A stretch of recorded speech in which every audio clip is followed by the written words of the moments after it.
Hello, Dondo. Hello. Hey, what are we doing first? Uh, hmm. Oh, we're just gonna hop right into the lore, The lore, the video. an hour of lore, and then so putting this at 2:30 would bring us to the end of the Awoken. So that gives us 3 chapters. Wow. That gives us Golden Age, Awoke, or the Collapse, and then the Awoken.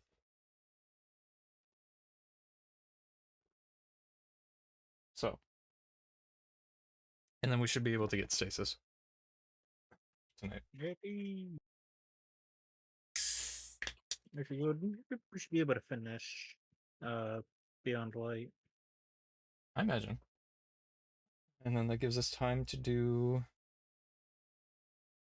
There's no dungeon for this, so it would be a raid that we could do. Um, or maybe try something, or just do weapon quests if you wanted. All right. I don't know what weapon quests I still have. We'll see. Uh, I mean, I still have to finish the like the the exotic armor quests for Solar and Void. okay. How do you do those? Uh, just well, I still need to do like weaken enemies, get ability kills and stuff Mm, for okay. Void. Think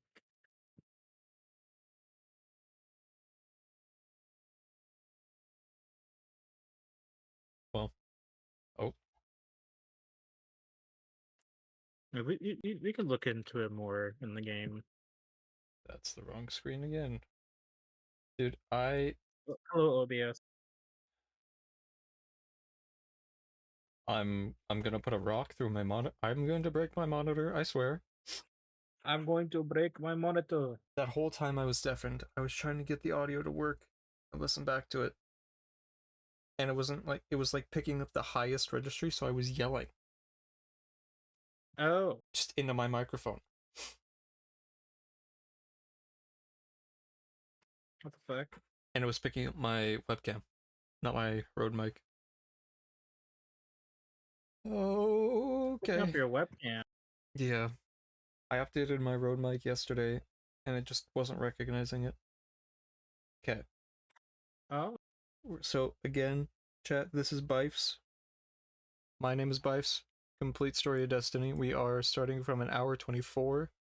We're gonna watch the Golden Age, the Collapse, and then the Awoken. And we have in about 2 hours, we hit Destiny 1.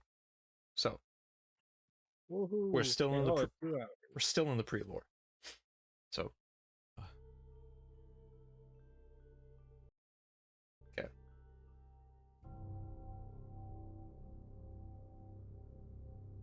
The Golden Age.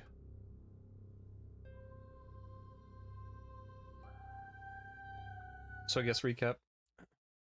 The Traveler has just left the Elixir, and the Cabal have reformed their government. And now we cut to Mars in the year, I think, 2050-ish. I'll show you the conspiracy Oh, stuff I was doing at the end of the last stream today. Um, and then we can hop in to the game. all right. So this is the opening cutscene we saw. The astronauts. Okay.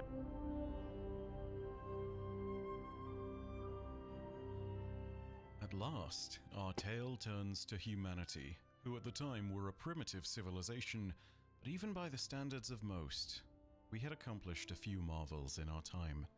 The creation of human culture and language, the splitting of the atom, the journey of a few brave souls into space.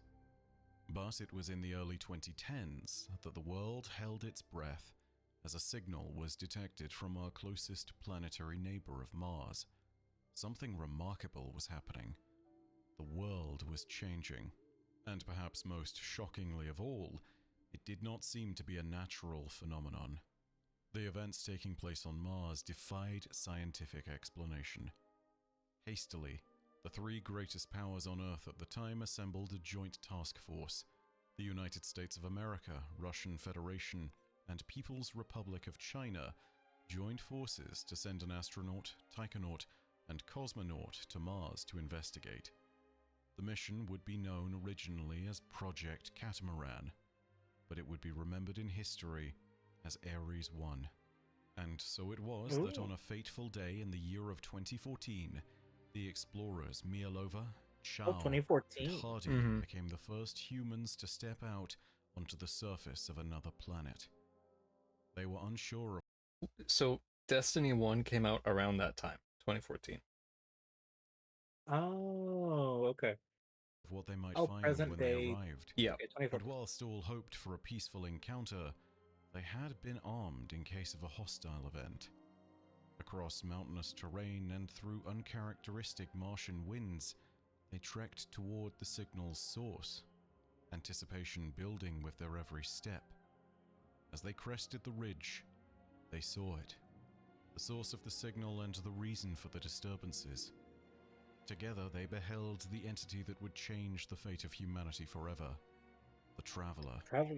Beneath its radiant splendor, they bore witness to the first Martian rains in human history and saw life return to the Red Planet. But this was not simply the greatest discovery in all of human history. It was the start of a time of great prosperity for all the people of Earth, just like it had been for so many civilizations before. This time would be known to us as the Golden Age. Like the thousands that had come before us, There it the is. Traveler gifted humanity with the light's bounty There it is, of Gary. creation. The changes to humanity were apparent almost immediately. The nations of Earth and all its peoples entered a time of utopian peace and prosperity, with the bounty of the Traveler effectively doing away with all forms of war and prejudice. The lifespan of the average human tripled, and we did not grow frail in our old age. Those at the age of 90 were considered relatively young and highly capable. It is recorded that back in the days of the Golden Age, there were humans born with a remarkable gift. They were able to hear the voice of the Traveler through involuntary dreams and sudden premonitions. The speaker. They were known as the Dreamers, and would one day come to be known as Speakers, and Yeah. their words were observed with reverence and respect. We expanded out into the system of Sol and established marvelous colonies, an endeavor made easier by the Traveler, which had begun to terraform our worlds into hospitable planets. Mercury became a garden world and the breadbasket of the system. Venus turned into a lush planet of jungles and rivers. Titan was given a breathable atmosphere alongside its oceans of methane. Humanity expanded out to all these places and more as the Traveler changed the worlds around us from hellscapes into havens. Great cities rose from these formerly inhospitable places, from the marvels of the arcologies of Titan That's to the crazy. spires of the Martian city pretty of cool. Freehold. Humanity took root and flourished in Sol. Many institutions grew on to take power, the most renowned of them being the thriving new technology firms and research groups that had set up throughout the system. There was the Ishtar Collective, who were primarily based on Venus, where they had discovered the Vex ruins that predated humanity by billions of years. Their study of the Vex would bring about the creation of technological marvels and new understandings all in their own right. Then, there was probably the most infamous corporation to ever have I wonder, existed in the who is Golden this? Age, whose legacy can be found scattered across the system to this day. The I Clovis wonder Bray what they did. Corporation. Named after its less than humble creator, Clovis Bray I, it was responsible for starting entire research and development colonies, as well as sponsoring scientific innovation in countless areas from artificial intelligence to artificial personhood to aerospace defense. The remnants of Clovis Bray facilities can still be found across Sol, from Earth to the Moon to Mars and even on some distant Jovian moons. They were known to work in collaboration with certain national governments as well, and held a great deal of power and influence across all of humanity. But perhaps the greatest legacy of humanity's golden age was our technology. In the golden age, we saw the rise of new creations that might have seemed indistinguishable from even magic to those living back in the early 21st century. Humanity quickly developed spacefaring craft capable of remarkable feats of transportation, including the first near-light-speed jump drives. There was also the creation of Glimmer, a programmable matter that could be turned into almost anything imaginable when used in combination with the correct energy sources and the correct matter forge. In a very similar vein, but on a grander scale, Willa Bray, one of Clovis's granddaughters, was a leading pioneer on a project known as SIVA. My favorite bit. This was a nanite technology that could be commanded to construct and create anything conceivable so long as it was given the correct inputs and control. The speed with which these nanites could construct something from seemingly nothing was revolutionary. There are some who speculate that the great cities of the Golden Age colonies were built so quickly thanks partly to this technology. It could We will end up meeting a predecessor, or yeah, not a predecessor, a descendant of Siva as a technology. Siva has a DLC for Destiny 1 called Rise of Iron. Rise of Iron. I've heard of Rise of Iron. Rise of Iron takes place in the Plaguelands. It's an Elixir group that takes control of Siva. They're called the Devil Splicers, or the House of Devils. Their raid, and their like aesthetic and everything. Anything Siva or Black Armor related are like the two things everyone in the Destiny community wants more of. Just because of the color scheme and the aesthetic is just like top tier. Because Black Armor is like the black and red kind of like high tech, right, type thing, and then Siva's also black and red, but it's a different style of high tech. Whereas this one's a lot of sharp angles and stuff, and very kind of sleek. Black Armor is very kind of boxy, and it looks sturdier. So they're two different things. Want more Siva. Yeah, see, I mean, just the idea of self-replicating AI that just needs a strong will is cool. Even convert surrounding matter into more Siva, allowing it to replicate quickly. It was intended to be used in deep space colonization missions as well, to allow for the creation of anything from basic habitation structures to whole colonies in next to no time at all. Looking at some weapons. There was also the discovery of a new, more pure state of matter, engram.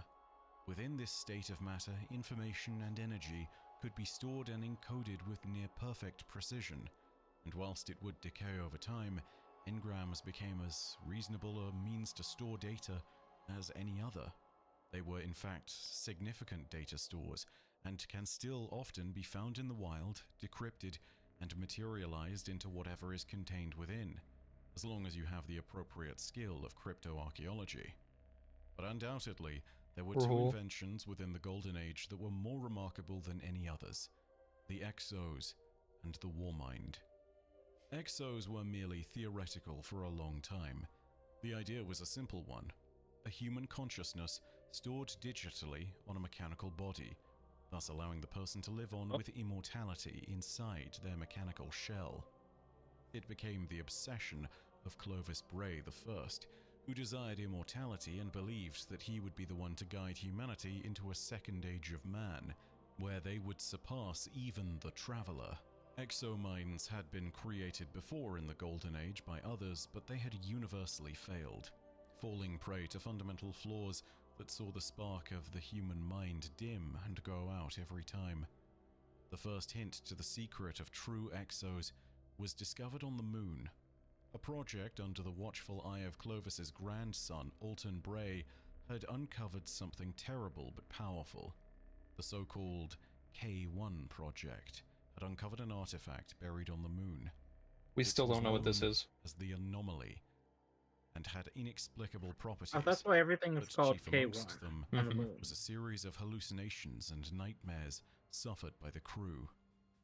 Clovis visited the site, and whilst others experienced hallucinations, he heard something entirely different, a voice that guided him to the distant moon of Europa. So, current ideas on that anomaly is that there's a artifact of darkness contained in there, and that's a PvP map also. Oh, Um, okay, that's pretty cool. we don't know what it is fully. It has not Oh, been we still explained, don't know what it is. but the thinking is it's like an artifact of the darkness because, as we saw in the DLC today, Clovis would That end would up make sense. making a Vex gate. Yeah. And that specific section of the Vex, I think, worshipped the Witness. So it kind of like, Promising in his dreams that he would discover the secret to his ascension, his entire purpose and reason for creating the Exos. There, Clovis discovered what he would call clarity control, a statue of a tall veiled figure beneath the moon's icy crust. also that. This would be the first of many statues of the darkness that we would find. Oh, that statue. Always veiled, always black as obsidian, and always brimming with dark power. Thanks to the visions he had received, he also divined that he would need to construct a Vex gate. The I need combination of these a two waist factors like was that. key to the Exo's creation. Vex No, literally. radiolarian fluid, or mind fluid, exposed to the influence of the veiled statue, was the key to the creation of a stable exo mind fluid. At a site that would be known as the Deepstone Crypt, a mass of exos would emerge and begin to trickle down into human society at large. Little did Clovis know that the K1 artifact and clarity control were fueled by darkness, and that Clovis might have played into the grander designs of agents beyond his comprehension. The Warmind was the other invention of Clovis Bray that might have defined the Golden Age.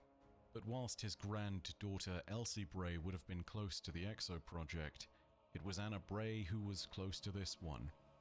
The Warmind was a creation that would eventually supersede Clovis Bray himself, but it would be inaccurate to call the Warmind simply an AI. The Warmind was a superintelligence, refined over years and given an unfathomable amount of processing power. It is a superintelligence capable of far more than any administrative or defensive intelligence.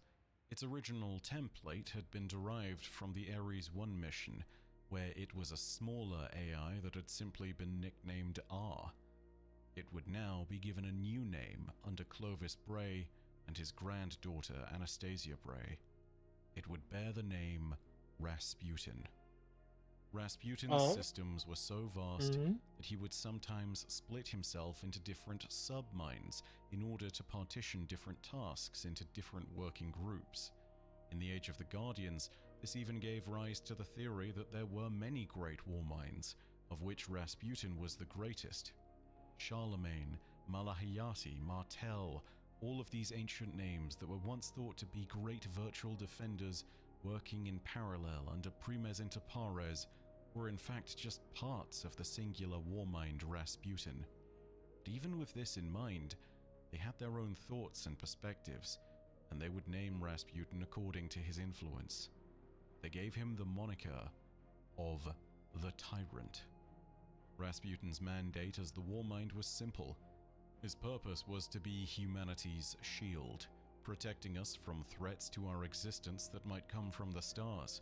He was linked in with almost every possible piece of infrastructure to assist him with this goal. Every vessel, every satellite, every automated weapon system. They could have all been commandeered by the Warmind at a moment's notice should an emergency arise. Rasputin even employed a small private army of loyal human and exo forces known as Seraphs. Where manual intervention was required, they represented the long arm of the tyrant's will. Whilst he lacked any paracausal abilities himself, he still represented one of the most advanced intelligences ever created across the whole of existence, as evidenced by a moment where his significant computational power was enough to overpower even a Vex and save an entire Ishtar Collective research team. With this power, Rasputin was capable of devising solutions to problems before they ever truly arose. More often than not, this would lead to the creation of remarkable weapons created through independent sub-protocols of his own design. This could be anything from traditional small arms, such as was made in the Ikalos program, or full-scale planetary defense systems. I'll show you the armor and the weapons you could get from the old DLC, because I think you'll love the look. The greatest of these weapons was undoubtedly the Warsat network, which was launched continually from Mars and which spread throughout the system. Each independent Warsat held various sensors and communication systems, and was also armed with a variety of ordnance packages.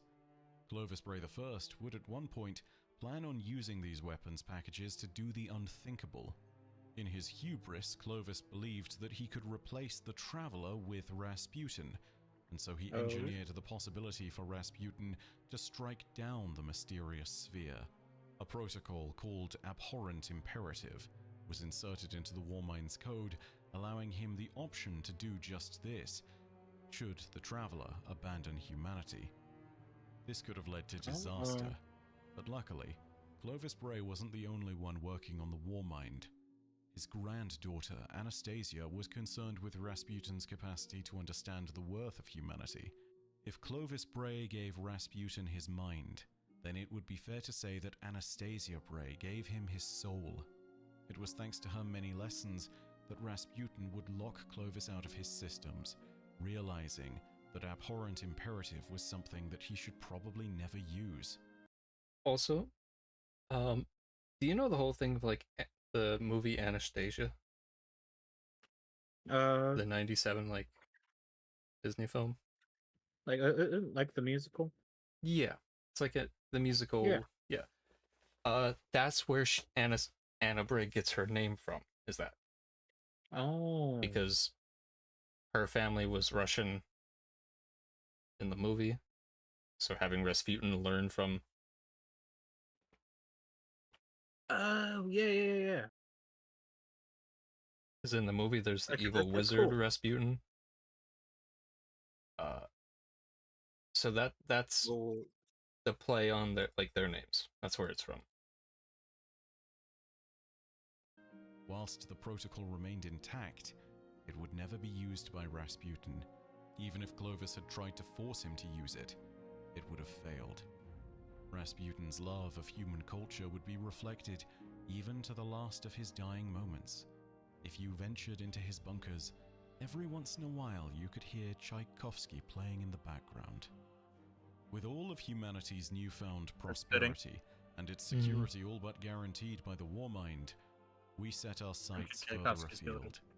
This was the time in which a colonization program known as the Exodus Program was conceived of.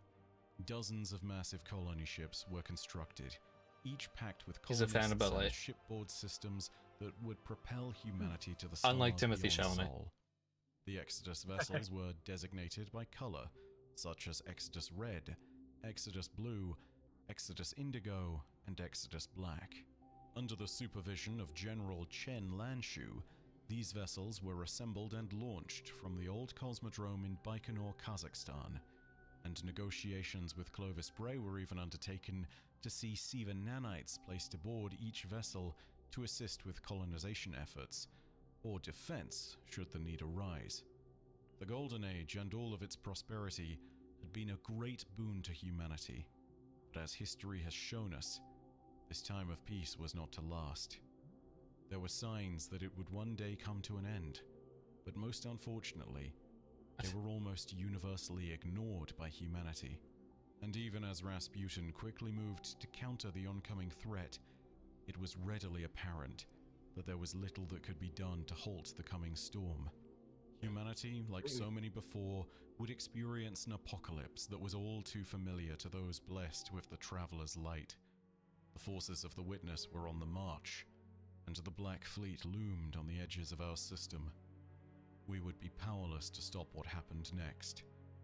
The end of the Golden Age had finally come. The collapse had begun. Oh, Uh-oh. And we got 2 segments left. Alright.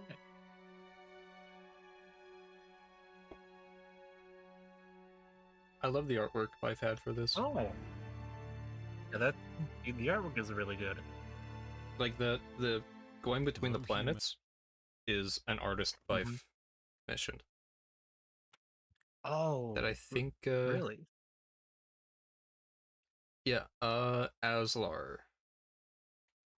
You know what? I'll put their shit not their shit. I'll put their Twitter in the YouTube chat. There we go. They did a lot of the art. A lot of it is also from in-game, but all the planetary shots, so like going in between and stuff, is from Aslar. Humanity had a few moments at which there Okay, were that's warning really cool. signs hinting towards the nature of the coming collapse, and even some direct warnings themselves. Many times they were tragically ignored, pushed to the side due to hubris, or simply a lack of believing that the Golden Age could ever end.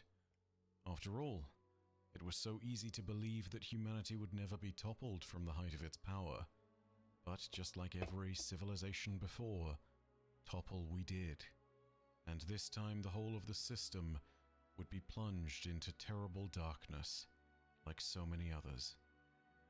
Though the collapse might have happened quickly, it was not a single moment in time that turned the marvels of our Golden Age from splendor to ash.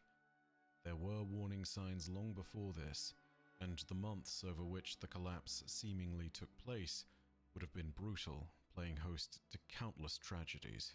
But our warnings would begin on Titan.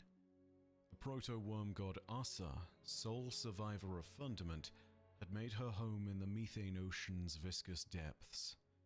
There she had stayed alone for eons, until the traveler arrived and the new Pacifica Arcology was founded on the ocean surface above. A subsurface research team eventually found Asa, and she reached out to them with harmonious psychic resonance. She wished for friendship to break the loneliness that she had felt for so many eons, but she also uttered dreadful warnings. The marine xenobiologists who studied Asa heard her warnings and even brought them to their superiors. But alas, the ancient warning of the single being that might have told them of the witness fell on deaf ears. Thus, our first chance to avert complete disaster was scuppered. On Mars, Always the companies. there was another opportunity. A joint venture between the Always the Clovis Bray companies. Corporation and the Ishtar Collective had borne significant fruit and would be the next avenue by which we might have learned of the oncoming calamity and done something about it. By utilizing Vex technology discovered on Venus and in cooperation with Clovis Bray, a new AI was created. It was not as powerful as Rasputin, but it was still worthy of great respect. Her name was Soteria, but she was also known by another designation, the Augur Mind. The Vex technology at the heart of Soteria's construction allowed her to be free of the Vex Collective, whilst retaining their remarkable computational and simulation abilities. In particular, the acquired Vex ability to simulate the future with uncanny degrees of accuracy was what Soteria had maintained. The Vex commonly use this power to chart a course to the end state of the universe, where they will be the only remaining form of life that will survive uncontested. Soteria used this technology to chart safe routes for colonial expeditions out beyond even the reaches of the Milky Way. One day, the fabled Ishtar Collective leader, known as Maya Sundaresh, removed Soteria from suspension and asked her to run a few tests, namely to chart safe courses for colonial echopods heading from Sol to the Andromeda Galaxy. Sol. Soteria initially calculated over 300 preliminary routes. As she calculated those routes in real time, her advanced algorithms recalculated, first down from 300 to 27, and then, moments later, to just 2. These real-time calculations were due to the presence of unknown anomalous variables that presented a near 100% chance of total casualties on all colonial flights. Solaria didn't know it at the time, but but she had just simulated and discovered the Black Fleet, and had realized that it was on its way. Any potential colonial flights that might escape had a narrow window in which they would need to do so, for the fleet was getting closer to Sol with every second. Soteria shepherded this data to Rasputin on a private communications band, and classified the threat under the subtext code of Rasputin's own designation known as Egyptian, a threat level used to define a force that defied all causal explanation and that might be capable of the extinction-level threat that Rasputin was always working to counter. The goats. Rasputin agreed with the assessment and prepared for all-out war in the system. Soteria, for her part, was responsible for at least one attempt to save the lives of what human colonists were prepared to go beyond Sol. She prepared emergency launches for the fleet of colonial echo pods at her disposal and attempted to send them out in a desperate gambit to avoid the oncoming storm. Clovis Bray saw her actions and immediately reprimanded her, believing she had gone rogue. The echo pods were returned to their docking posts, and Soteria was confined to an AI pillory bunker on Mars, a prison for an artificial intelligence. A prison that was originally meant for the warmind Rasputin. This was a punishment for her defiance. In a moment of desperation, Soteria attempted one last thing. She tried to create a submind, sending out a fragment of herself as data reaching into space, a last-ditch effort to save herself and warn humanity. But it would be too little too late. And even with Rasputin having been warned, there was nothing that could be done to stop the greatest catastrophe in human history. We had been given 2 chances to heed the warnings Always of the damn oncoming companies. collapse. Through a combination of hubris, inaction, and misunderstanding, we had wasted them. And so the Black Fleet arrived. So the collapse began. So the Witnesses' forces began to put Sol to the torch. The first public alerts that something had gone wrong came from Rasputin. He sounded general evacuation orders across the outer colonies. Millions of people from Titan to Mars prepared to leave. On distant Exodus program vessels, new orders were relayed to ship captains. They were to make an about-turn and use their defensive systems as orbital artillery within Sol. These orders were briefly questioned, but most would follow them. Not all, though. And even if they had all followed them, it was not going to be enough. The next sign came to be the most distressing of them all. The Traveler, which had only partially conducted the terraforming of Jupiter's volcanic moon of Io, was on the move once more. This was not unheard of. The Traveler would routinely move from planetoid to planetoid, terraforming them for humanity to colonize. But this time, its work was incomplete, and it wasn't heading for a new patch of ground to transform. It was heading directly for Earth. The reason for this retreat was unknown to humanity at the time, but it was likely the same reason for the Traveler's retreat time and time again. The forces of darkness had arrived. The broods of the Hive had arrived. The Black Fleet had arrived. The Witnesses' forces were here. Its advance across Sol was a tide of death, in some ways quite literally. Whilst those in the many colony ships that reached the outer system were wiped out almost universally by gravitational weapons from the Black Fleet, nowhere was there a more dramatic end than on Titan, where the Black Fleet artificially altered the moon's gravity to create a 150-foot-high wave, a super tsunami that spread out across the oceans of Titan and shattered the arcologies beneath a torrent of methane. The Warmind fought back against the Witnesses' fleet, but even with all its power, there was nothing it could do. The vessels of the Black Fleet had technology and paracausal power beyond anything the Warmind could have prepared for, including fields that teleported weapons away into a separate pocket of dimension just before they could impact the vessel. Any rounds fired at a pyramid ship, even to this day, experienced this same phenomenon. The Warmind struggled and buckled against the Black Fleet, and it was seemingly left with little choice. In a moment of desperation, realizing there was only one way it could survive, Rasputin did the unthinkable. Rasputin shrugged off his duties, disconnecting himself from his planetary network and splitting himself into dozens of disparate fragments in hundreds of installations. In an act that he would live to regret more than any other on any day, Rasputin abandoned humanity to their fate and chose to live to fight in the future. In this moment, as the forces of the Witness gathered, other interlopers were making their moves. The exiled... My goat would never do that. He came back when he needed. He came back. That's all that's needed. Hive Prince Nokris and his worm god patron Zol had decided that they would descend upon Sol and planned to claim the planet of Mars for themselves. They descended upon Hellas Basin, where the Warmind's core was located. In response to these interlopers, Rasputin could do something. They were not the Black Fleet, and despite their power being immense, Rasputin was able to respond. Against these interlopers, Rasputin deployed a defense system that flash-froze Nokris, Zol, and the entire brood of Hive that had followed in their wake. Such an action would not only have the effect of creating an artificial ice cap on Mars, but it also suspended the Warmind, Worm God, and Hive Prince in stasis. None of them would be able to take part in the battles ahead, and only when the ice caps again began to thaw hundreds of years later would this new threat when we come around once more. At the heart of the collapse, humanity would suffer without Rasputin. But even if he had died in their defense, it would have made no difference.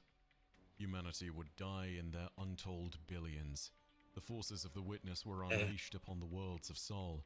Survivors from the Black Armory recall some of the moments of the Great Calamity on Earth, where the Witness's forces cut down those in front of them that could not fight back, without mercy or remorse, where the Black Fleet destroyed all the satellites above in Earth's low orbit as a titanic show of their power, when a terrible great mist was released upon Earth's surface, which turned everything that touched it to nothing more than bone and dust. The forces of the Black Fleet were ascendant, triumphant. Nothing would stop them as they slowly moved in, and soon they would be ready to take the fight to the traveler above Earth. Soon they would make the killing blow. The traveler was there, ready for the Witness and its disciples to claim. And here in this final moment, they would finally be able to link the Veil and the traveler and allow the completion of the final shape. On one of the vessels of the Black Fleet, one of the Witness's disciples had been selected That's a for the raid great boss. honor of leading the assault against Oh, Earth. he's cool. His name was Nezarek, the so-called final god of pain. His dark influence had invaded the dreams of a few who'd lived in Sol long before even the time of the spikes come out traveler's of arrival. shoulders on his everywhere. Yeah, he's the source of the nightmares on the moon. Oh, So, but we'll get to that okay. point. Final god of pain. His dark influence had invaded the dreams of a few who'd lived in Sol long before even the time of the traveler's arrival, and now he had come to this new dark feeding ground. The Veil was in his possession, and from his vessel within the Black Fleet, he would tear humanity asunder at their home world. For this one terrible moment, all must have seemed lost. Humanity's outer colonies lay in ruin. Its great defenders all lay dead. The escaping vessels were dashed against the Black Fleet and its forces. And yet, in this moment, the most inexplicable turn of events would take place. And it was all thanks to one who the Witness had deceived long ago. Savathun, the Witch Queen. After she had split from the taken King Oryx's side, the Witness had taken note of her cunning and her viciousness. It had planned for her to one day ascend to the rank of disciple, superseding even her brother Oryx. In a move that sparked jealousy from Rolk, the first disciple, the Witness saw her as a potentially great asset. Perhaps it was to spite Rolk for his failures concerning the annihilation of a species called the Arslid. Perhaps it was simply perceived as being the best use of resources. Whatever the case, Rolk's vessel had been grounded within Savathun's throne world, and he was instructed to train her to one day ascend into the Witness's highest ranks. In this moment of true victory, she was so close to finally achieving that station. But Savathun is cunning, and she had her own plans. Savathun had no intention of following the doctrine of the Witness and completing the final shape. Perhaps it was because her existence was predicated on lies and deception that she was so easily able to fit in with its ranks. Perhaps she had learned the truth of the God Wave and that the Witness had lied to the Hive. Perhaps she wished to pursue a greater form of ascension all for herself. Whatever the case may be, Savathun did as she had previously done to Oryx when he was Ulrix. With blade in hand, she fought with Nezarec, betraying him and defeating him. It is not easy to definitively say that this is so, but Savathun might have used the innate power of the Veil to overcome Nezarec. Regardless, she did strike him down. And above Earth, she stole away the Veil, the key to the Witness's plans, before allowing Nezarec's pyramid vessel to crash deep into the surface of Luna. In this That's moment, we the saw. butcher of 10 million worlds, the god of lies and deception, the next in line to ascend into one of the Witness's most loyal disciples, had scuppered its plans and robbed it of the final victory that it so desperately craved. Savathun would shepherd the Veil away to the planet of Neptune, where a mixture of the planet's dense atmosphere, interference from local Vex, and the haywire signal of the Veil itself would be enough to hide it from the Witness's prying eyes. In orbit above, one of the few remaining colony ships, Exodus Indigo, carried the Ishtar Collective researchers known as Maya Sundaresh and Chioma Essie out of the chaos. They were assaulted by a disciple of some kind, but miraculously managed to fend it off with their ship's defenses. The glaive of the disciple that had struck the vessel was used like an antenna, and remarkably, it picked up the remains of Soteria's wayward submind, allowing it to safely harbor within the vessel itself. Even as the Exodus Indigo would shuttle its way into Neptune's atmosphere, they would find the Veil. Thus, many years later, the hidden city of Neomuna would be born. But for the longest time, both the Veil and the city would be cloaked from the whole universe, and none would know. It would have feel been like I've heard of the assumed Hidden quite City before. easily that the Exodus There's a Indigo couple. was just another calamitous casualty of the collapse. But, in reality, their survival represented the one true hope for humanity. For here, the tide had been turned. Humanity's doom was still all but assured, but without the Veil, the Witness could not enact its plans. It could not merge the Traveler's light with the Veil's darkness. It could not create the final shape. The details of what happened next are as vague and mythical as the Traveler itself. Some believed that the Warmind had indeed attempted to destroy the Traveler. Others believed that in a single titanic battle, the forces of darkness were defeated by the forces of light. Others speak of stranger tales still. But what we do know is this: the Traveler sacrificed itself to save humanity, and as it hung low above Earth, it was left broken. A massive shard of the mysterious sphere can still be found as a remnant of that titanic struggle. It sits to this day in what is now known as the European Dead Zone. EDZ. The forces of the Witness were either EDZ. banished from Sol. Yeah, so when in the Red War, they the main bad guy puts like a cage around the Traveler to try and suck the light out of it to make himself a guardian. He gets filled with light, he dies, Traveler kills him, breaks apart, and it ends up looking like this. Where pieces are like floating around it again. And there is a point where it re-solidifies itself. And left. I think we'll see that later in the video, but it comes back to life. Seeing that the out of Traveler dormancy. had sacrificed itself to save humanity, The Black Fleet was forcibly ejected into dark space, or perhaps the Witness left, hibernating there just in case there was anything it could do to one day return and achieve victory.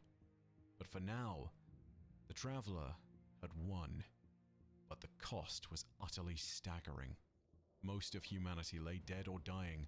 The Warmind was nowhere to be found. Our great marvels and technology and culture had been thrown into the fire. Our knowledge was lost, and the ravages of apocalypse were upon us. Worst of all, the Traveler, which had given its last full measure of benevolence above Earth in the name of humanity, was all but completely gone. Ruin was upon us. Yeah. But from this moment of tragedy, a new hope was born. In the moment of the Traveler's sacrifice, thousands of tiny sparks of its own divinity were released. Tiny autonomous drones, no larger than a clenched fist, spilled forth from the Traveler. This was the birth of the ghosts. Their like had never been seen before, and they would change the fate of humanity and all those within the system once again.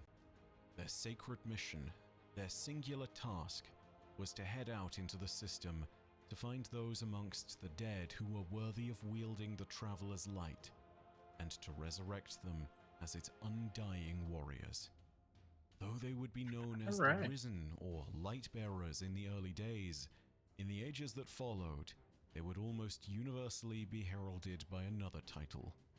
They would be known as the Guardians. Yeah. But theirs was not the only light that would emerge after the collapse.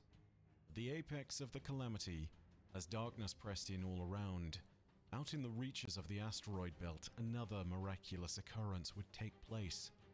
Aboard one of the Exodus program vessels, known as Exodus Green, the fates of another people were being changed. It would begin with a clash of light and darkness, with a singularity and a young woman who would be the first to cross over. Though she would not know her destiny at the time, she would one day be sovereign. Her mother in that moment would be Starlight, and her father would be the Dark. Okay, so Interesting. quick basis for the Guardians. Hunters, Warlocks, and Titans can use any of the abilities, any of the supers. Right. A Titan can Golden Gun, Warlock could use the shield, and like Void whatever. It's just based off kind of how you come up is kind of one of the three factions you enter under, where you have a proclivity towards something. So Titans, it's usually kind of an attitude more than like you're born as a Titan. Okay. It also, the light manifests in different ways than what we have in game. Shaxx shattered a mountain with his light. Yeah. So it's like, it's not always a gun or a knife or a shield or Arc Titan when throwing yourself or Warlocks doing stuff. It can come however you imagine. It's just most of the common ways you're trained is to focus it through an action or an object. Kind of like the Force. Okay. Kind of. Where you use your hand as the medium to focus with the Force. Yeah. It's easier to focus the light through a gun or through a hammer or a shield. Okay, that makes sense.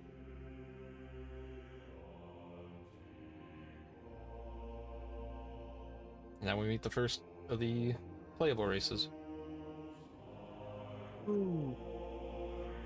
I guess second, we touched on the Vex, or the Exo. Oh, yeah. Alright, the Awoken. Mm-hmm.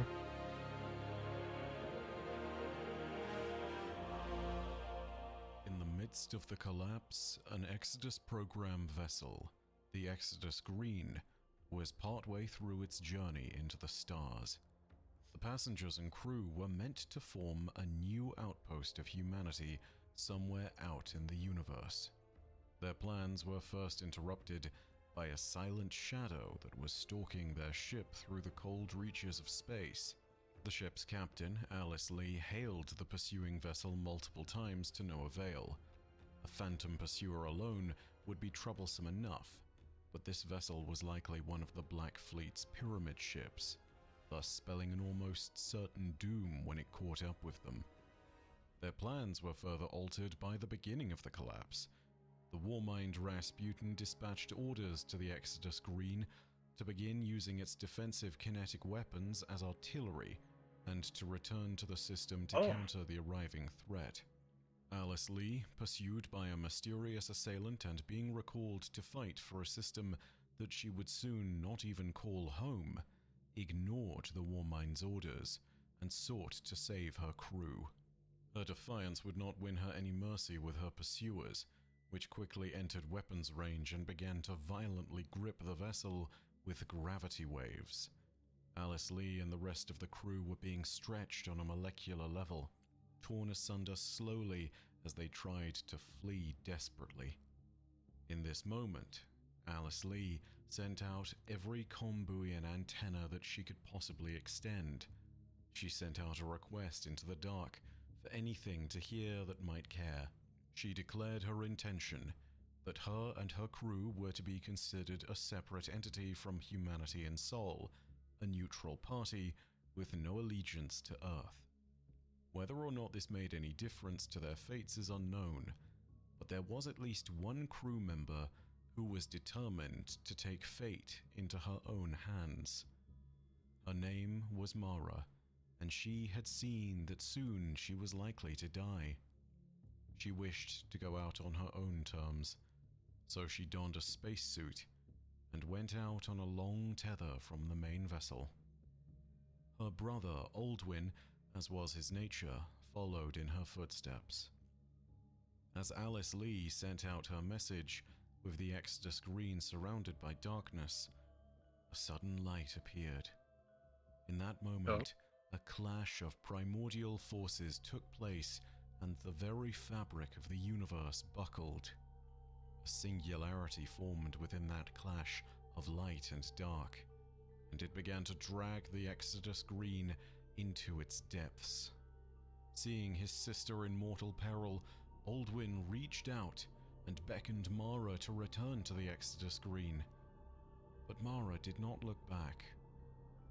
And as the ship and Aldwin and Mara were pulled towards the singularity, the young woman who would one day be one of Sol's mightiest sovereigns cut the cord connecting her to the vessel and reached towards infinity. She would choose her own fate. She would be the first. Within the singularity, everything would change. The people of the Exodus Green would awaken on the other side of the singularity, and they would be forever changed by the synthesis of light and dark that they had encountered. Alice Lee was the first to wake, and she discovered Mara Sov next. And as the future queen arose from a cold dream, the two of them beheld what Alice Lee believed to be a world of her own creation. Deep within the singularity, a world had been created. Its rivers flowed like silver, and its endless forests teemed with life uncounted. They called this world the Distributory, and as it was located on the other side of the black hole, we can go to separated from the sort of go to ravages it. of Sol. Inside the singularity, time you know what? You knew I was going to passed ask far that. more rapidly than it did outside. And so, what might be but a second for us might have been 100 years for those that lived in the Distributory. Slowly, Alice Lee and Mara Sov began to wake up the others, until most of the 40,000 or so crew and passengers of the Exodus Green were also roused from their slumber. Their numbers were harshly imbalanced, with the majority of the crew being women. As a result, the society that developed within the Distributory was a matriarchal one, and the men of the new civilization that was born were not often assigned to any positions within their hierarchy that might be considered hazardous in any manner. With their lifespans being practically infinite within the depths of the singularity, these people were functionally immortal, and so each of them would grow to become a fount of knowledge and experience, mastering their many crafts over the thousands of years. With their skin-turned hues of blue, grey and purple, these new people strode out across the distributory and Very cool. declared themselves to be children of a covenant between the light and dark. They would call themselves the Awoken. The Awoken were immediately They're like split between elves. those of the 891 original remaining Huh. crew of the Exodus Green, and the 40,000 or so passengers that had simply been colonists in stasis aboard. The 891 were considered to be leaders, and the 40,000 were in many ways subordinate. But regardless, there were questions that all the newly reborn Awoken would be asking about their foundational experience, the existence that they now found themselves in. Answering these questions could determine the balance of power amongst this new people for time in memoriam, and so a council was convened to address all concerns. Chief amongst them was whether the Awoken should return to where they had come from and leave the distributory, or remain within its bounds to prosper eternally. I don't know Those why. that wished to leave I don't know why you would leave. Yeah, why would you leave? Genuinely, the last thing they remembered was we're being followed. Earth is probably gone. Here we're like essentially immortal, and there's abundant resources here. And someone's like, "What if we Right. went back? What if we left this? Just hear me out. What if we did?" Thoughts? What if? No, I say no, thank you. Yeah, like, I know we just found utopia, essentially, right? What if we went to the planet that's being like glassed?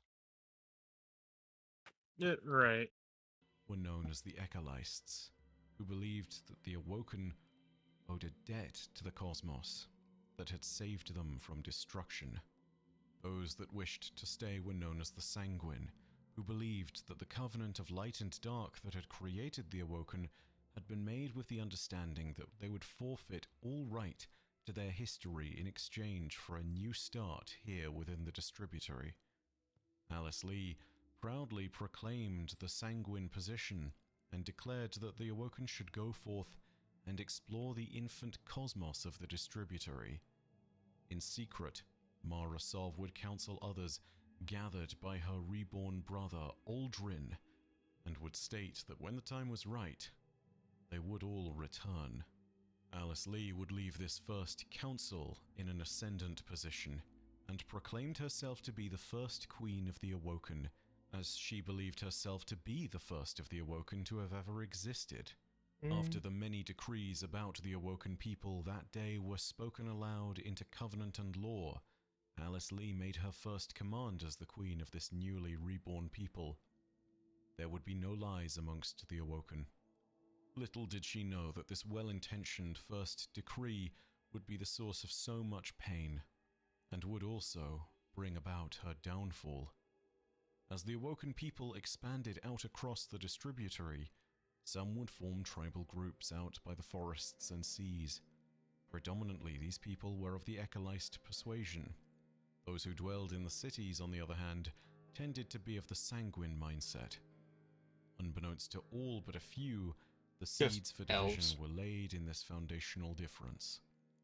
One day, a woman from the original 891 crew of the Exodus Green came forward with words like fire.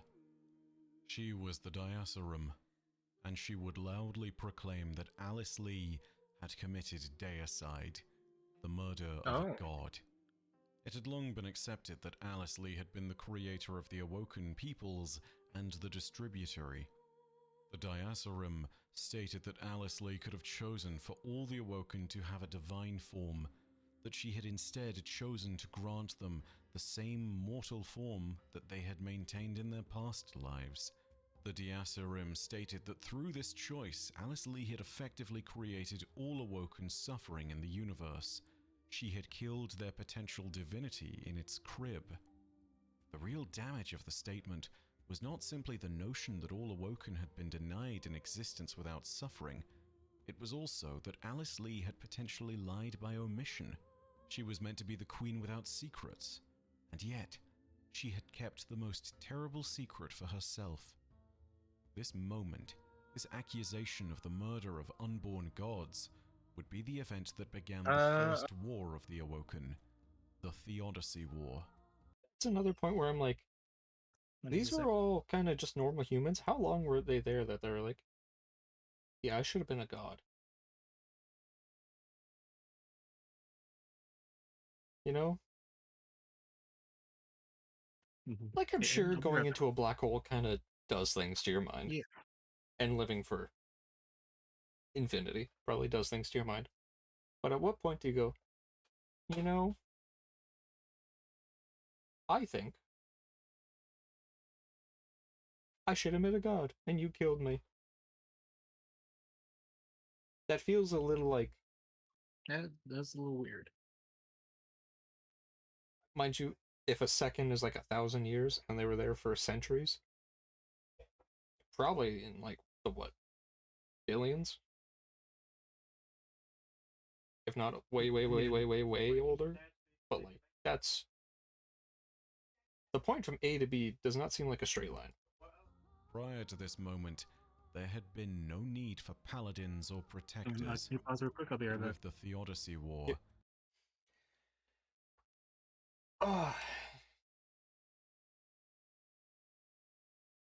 I'm assuming they were probably there for like billions of years, because my goodness, man. I can't imagine it. Mind you,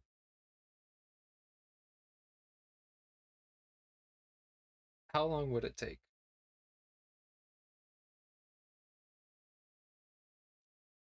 I think probably the closest I can think of for like a group that's separated from others to form something weird. I don't even know if there's like an actual social experiment about that, or like an idea or something. That sounds kind of like not even Lords of the Flyish, where it would be what happens when a group is separated from everyone else for a while.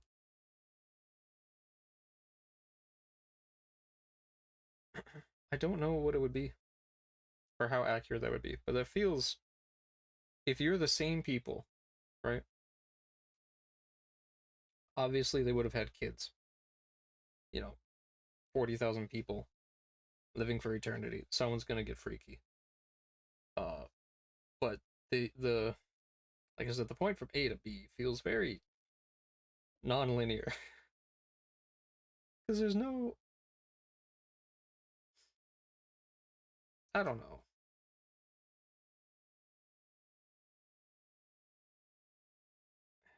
When Matney gets back, I'll ask him, but that feels very odd.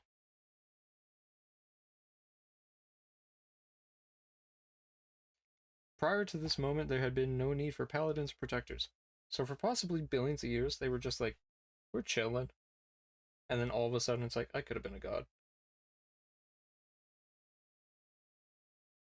And it's your fault that I'm not. That's a switch up that quickly? Or just letting something brew for like an eon or two feels a little, a little off.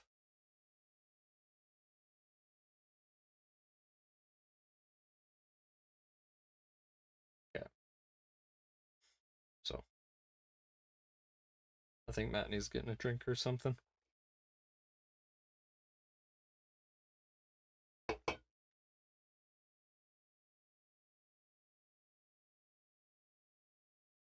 Skater boy? Yeah, we'll do that. I'm making a list of like, because we're going to talk about the little conspiracy thing briefly. I'm making a small list of like all the times luck or something lucky happened or luck was involved. And my thing for everything ties back to the 9, regardless what it is or when it is.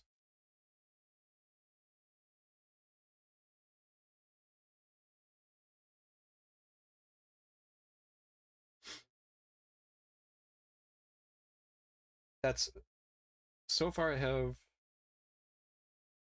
1, 2, 3, 4, 5, 6, 7, 8, 9, 10, 11, 12 instances, plus some of the ones that are listed on the actual like image. Skater boy rocking on MTV. No, no, no, no. Dude, how am I gonna explain this? I don't even remember fully what I was talking about with this image.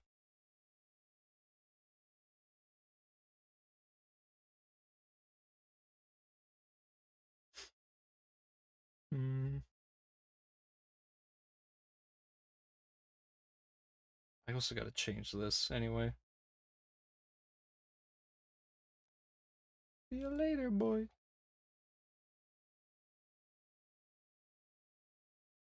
Uh, Open with paint. Bow, bow, bow, bow. Okay, let me. Notepad, close. I gotta fix this because I had it wrong. It's not 2015, it's 2050, it's 2014.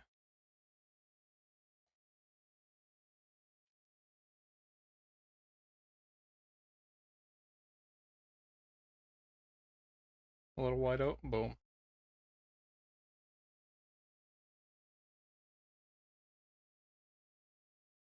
You couldn't see. I don't know why the edge of this 14 is so crisp, but everything else isn't.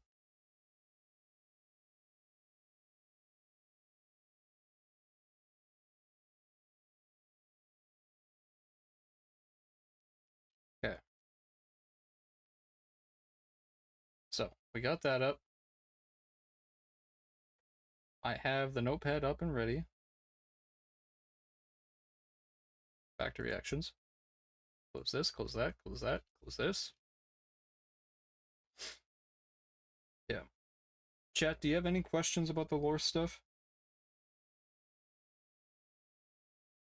I mean, the Golden Age and like the Dark Age are kind of like the collapse. I think those are pretty self-explanatory. It happens for everything. We hit a point where it's like, oh, we discovered something, and that led to major advancement really quickly, and everyone was just fine to work together. It's probably the least accurate thing, but I feel like hi Maple.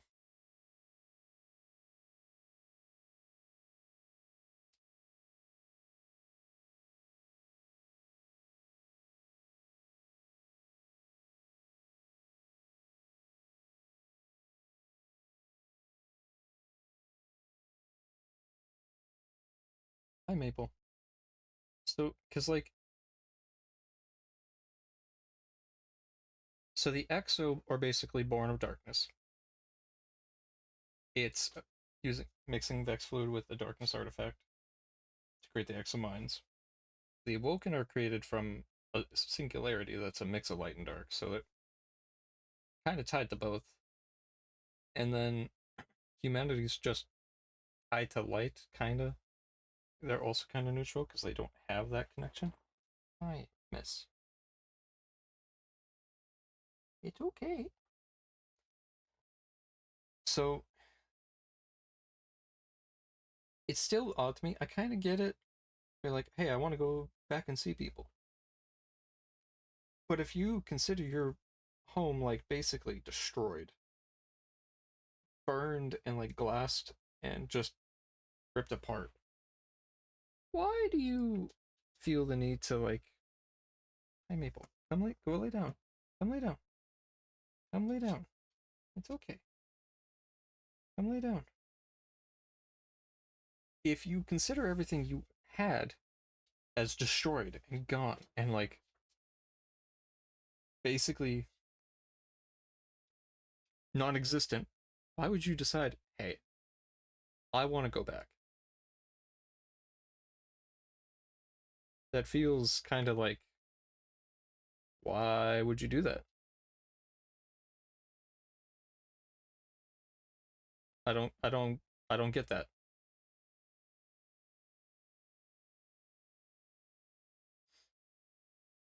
You know?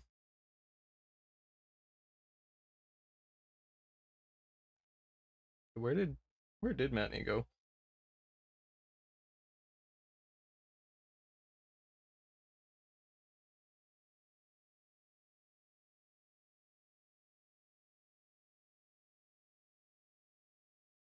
I'm running out of stuff to just yammer about.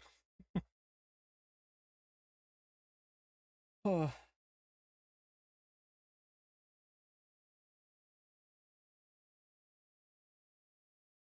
I gotta message Jonah at some point.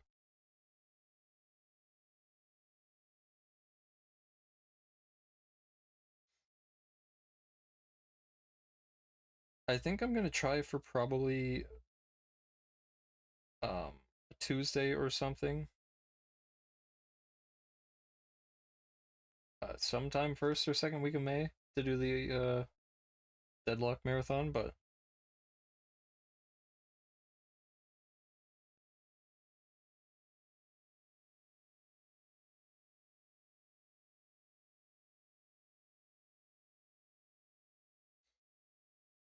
I don't, because I know like Devoid and Crane said they'd be willing to join, not for like the whole thing, but for a bit.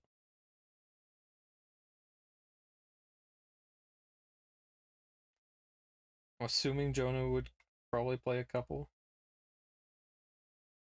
Maybe I could rope in Ambroke and Coconut. I tried asking Corvette if he would want to join. He just said no. So I don't know. I think Tuesday works for most people. Glass might join for a little bit.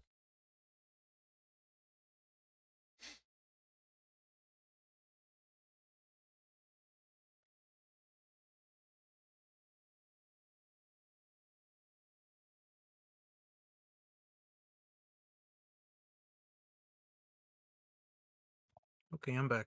Welcome back. You ready to continue? I am ready to continue.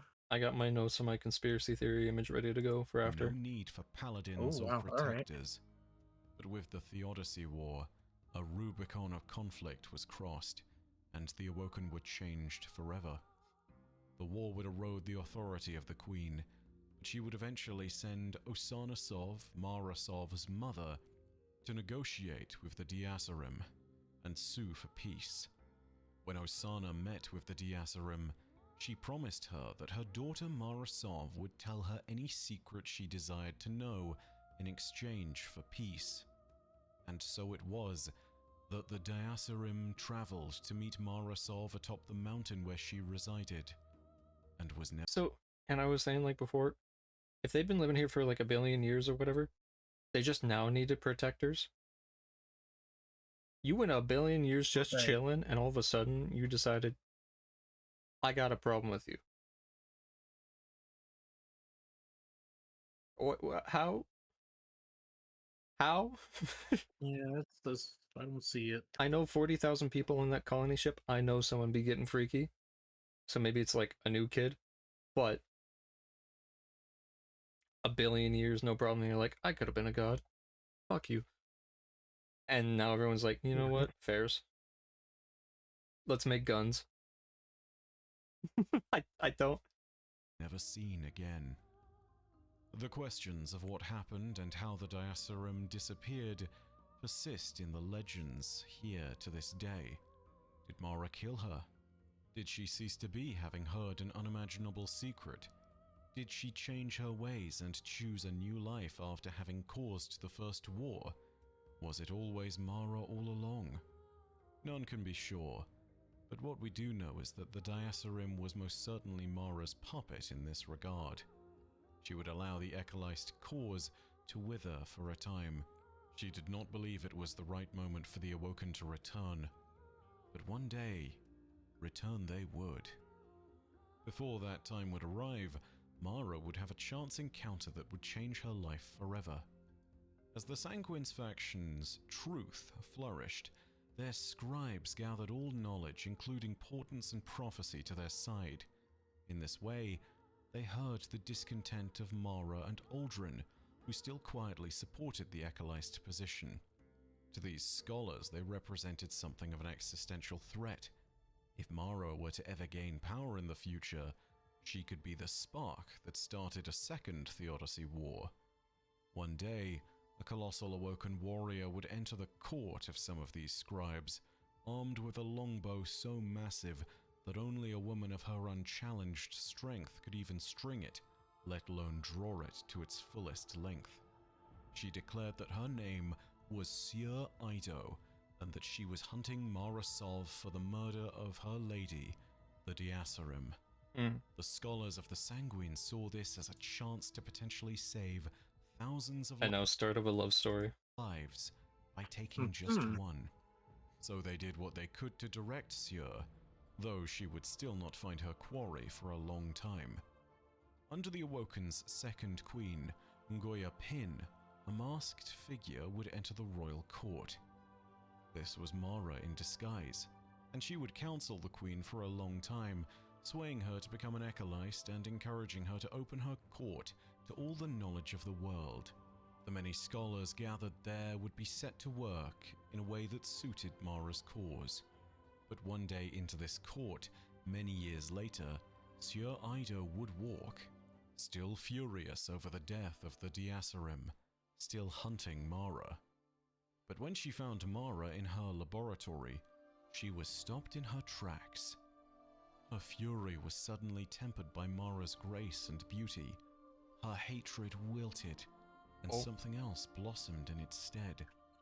Sieur Ido could not bear to kill Mara, and so she threw down her weapon. She declared that she would wound someone beloved to Mara, thus leaving her forever maimed in spirit, because she could not bear to kill Mara in all her beauty. Mara could not refuse this challenge, and so her brother Aldrin became her chosen champion. The two warriors would battle each other with blade, with rifle, and with fifth-generation superiority fighters. The news of this duel sent the scribes that had sicked Sieur on Mara into a wild panic. Over the centuries since they had sicked Sieur on Mara, they had found a place in the new Queen's court, and realized that if they were found to have sanctioned this murder, they would be banished. Luckily for these idle scholars, the duel between Aldrin and Sieur would have a most unexpected outcome. When fighting with blades, the brute strength of Sieur was equal to the finesse and footwork of Aldrin. They both fell together, and thus it was a tie. When fighting with rifles, the two warriors fought in the distributary's great jungles. Whilst Aldrin was the better hunter, Sieur used her disruptive power to brute force a victory, swaying nature's balance against Aldrin, forcing the fauna to expose him. In this way, she secured victory and had been able to severely wound Aldrin in the process. For their final battle, both of them were supplied with any choice of ship that they desired. Sieur had chosen a powerful Ermine TAC interceptor. Aldrin had chosen an outdated ship called a Dart. What Sieur failed to realize was that per the terms of the duel, any weapons that could not be supplied would be simulated instead. The Dart's standard weapon loadout was capable of being switched with an air-to-air nuclear munition.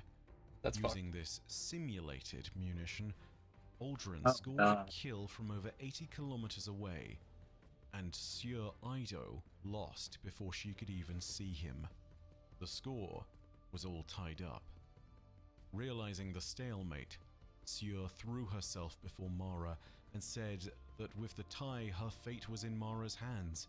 She pleaded for a more kind fate than that of the Diasarim, who she had sworn to avenge.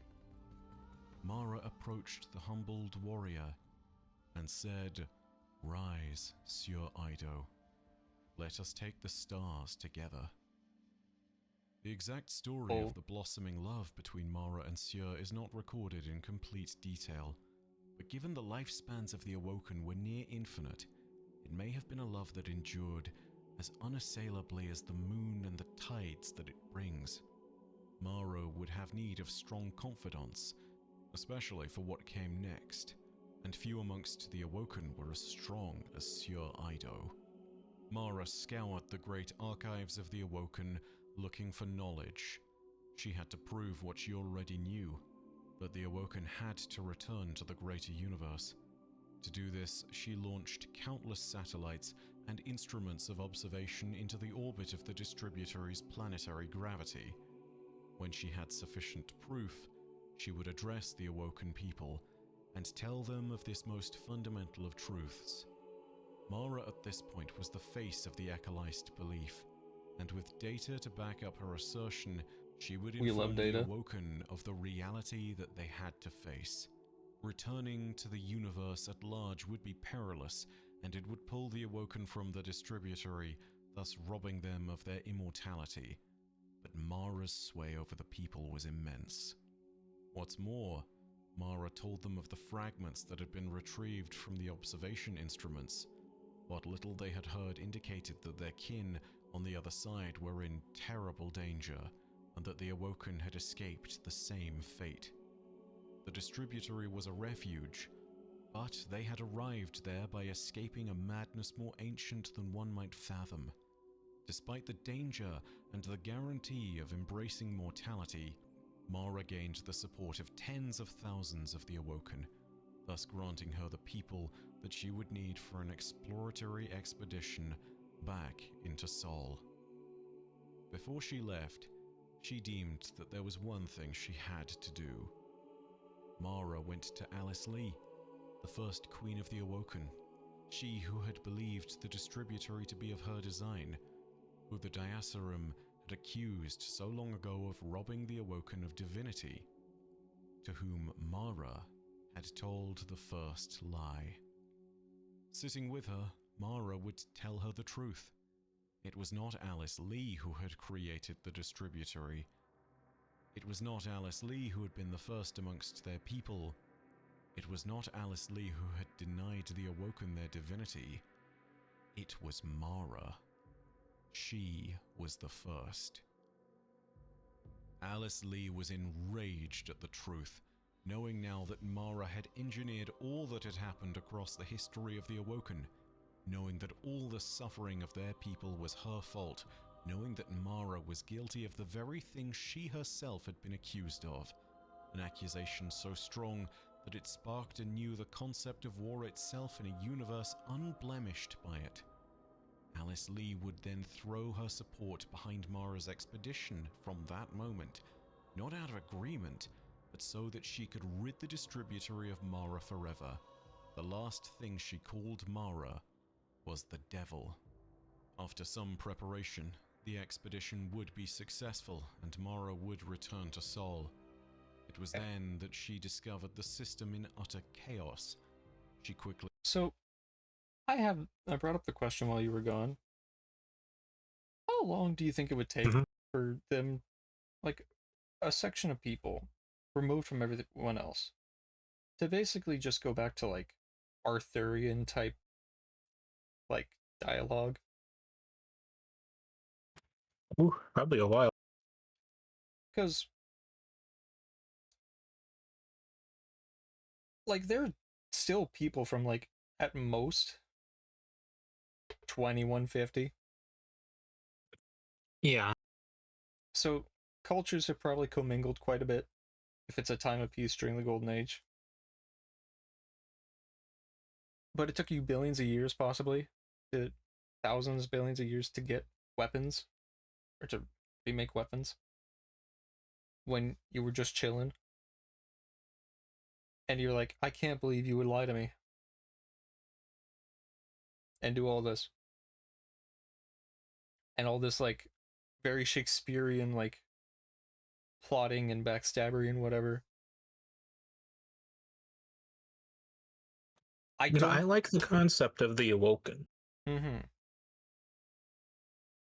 I can't think of, but like, a real world scenario where that's kind of like, where that's kind of happened. Or, like, a thought experiment or something. The closest is, like, maybe Lord of the Flies, but even then, it's like, they didn't even do that. a little bit maybe. It was just, hey, we're gonna eat the fat one. And they may or may not have. It wasn't like, I should have been a god. Fuck you for killing me. And Yeah, I don't. I like the concept, but some of it's kind of stupid. I get, like, it's cool, and maybe billions of years in a black hole just kind of warp some things. I don't get why. Established habitats and outposts within the reaches of what had been known as the asteroid belt. It was now strewn with the abandoned derelict vessels that had fled during the collapse, only to be destroyed by the Black Fleet. A foul reef of dead ships. Mara's Utex, the same group that would one day become the Techians, also discovered that various members of the Awoken expedition had developed new powers upon leaving the distributory. These powers manifested most strongly in Mara, and Mara was in herself like an amplifier to those around her. It did not take long for Mara to proclaim herself as the new sovereign of this people, of the Awoken of the Reef. There were, however, many who wished to immediately depart for Earth and to assist their long-lost brethren. Mara urged caution and believed that they needed to build up a stable base of power first. Many vehemently disagreed with her.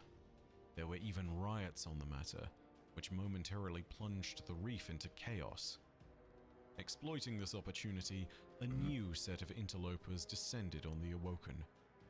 Through the many painful years of the Long Drift, the Elixni had arrived in Sol, more vicious and tenacious than they had ever been before.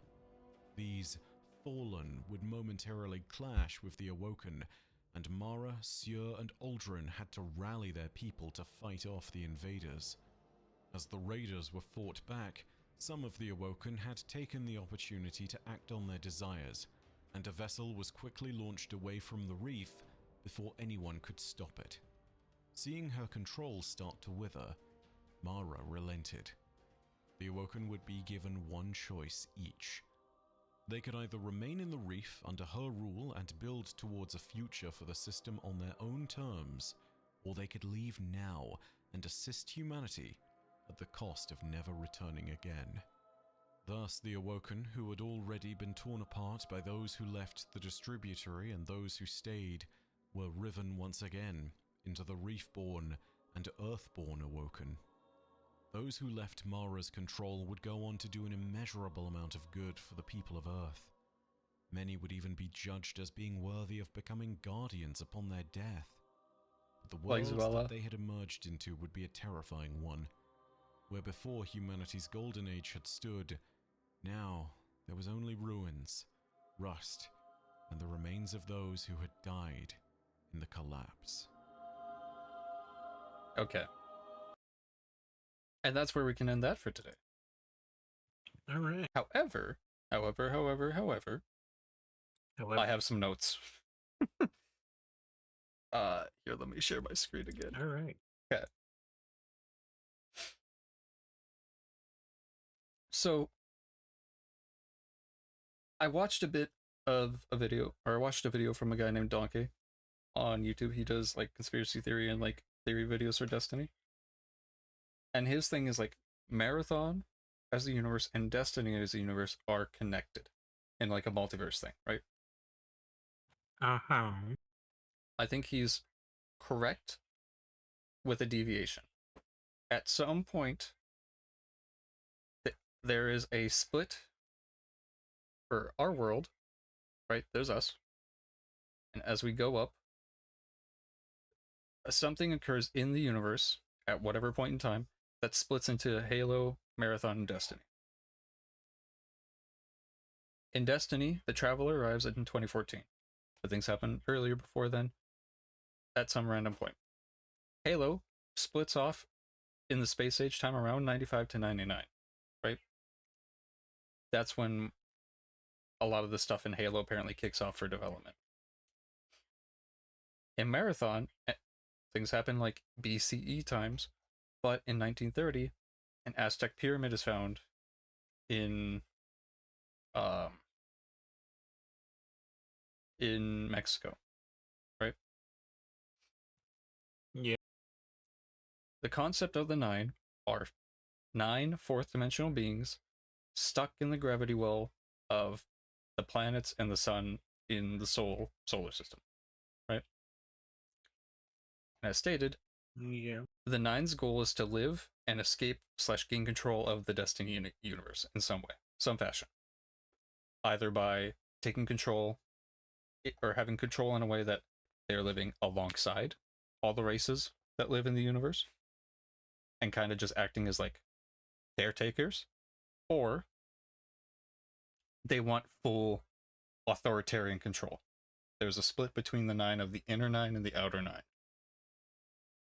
So 5 and 4. My theory is the Nine are the reason objects like Forerunner, people, and powers are being pulled from the other universes and timelines into Destiny. People being like, there's a cryopod labeled 117 just chilling on Earth that has someone in it that said he's tired of fighting. Wake him up when he's like fully needed.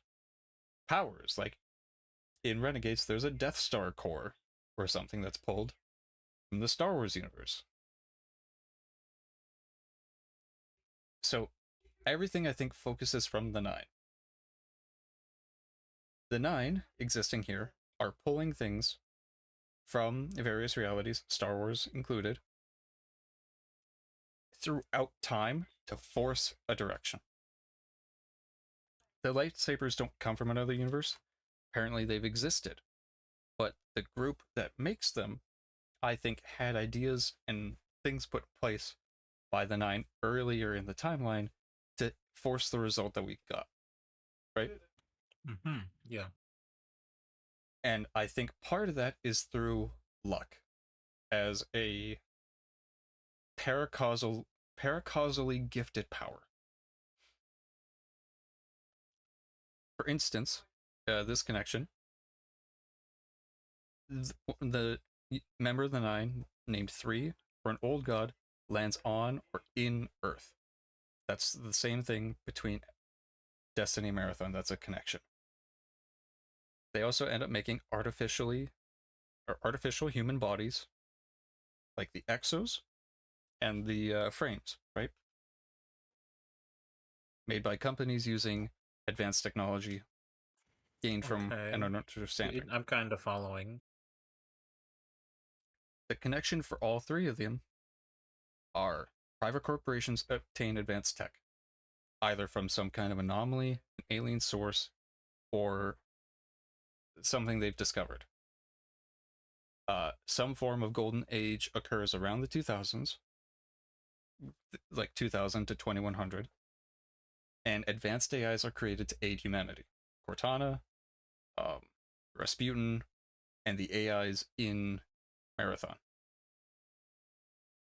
And then luck is gifted to the protagonist. For the Aztec Pyramid, the guy that's going down there because there's an old god under a pyramid that's like about to awaken. So an alien race is being like, Bill Clinton, there's an alien about to wake up. You got to do something.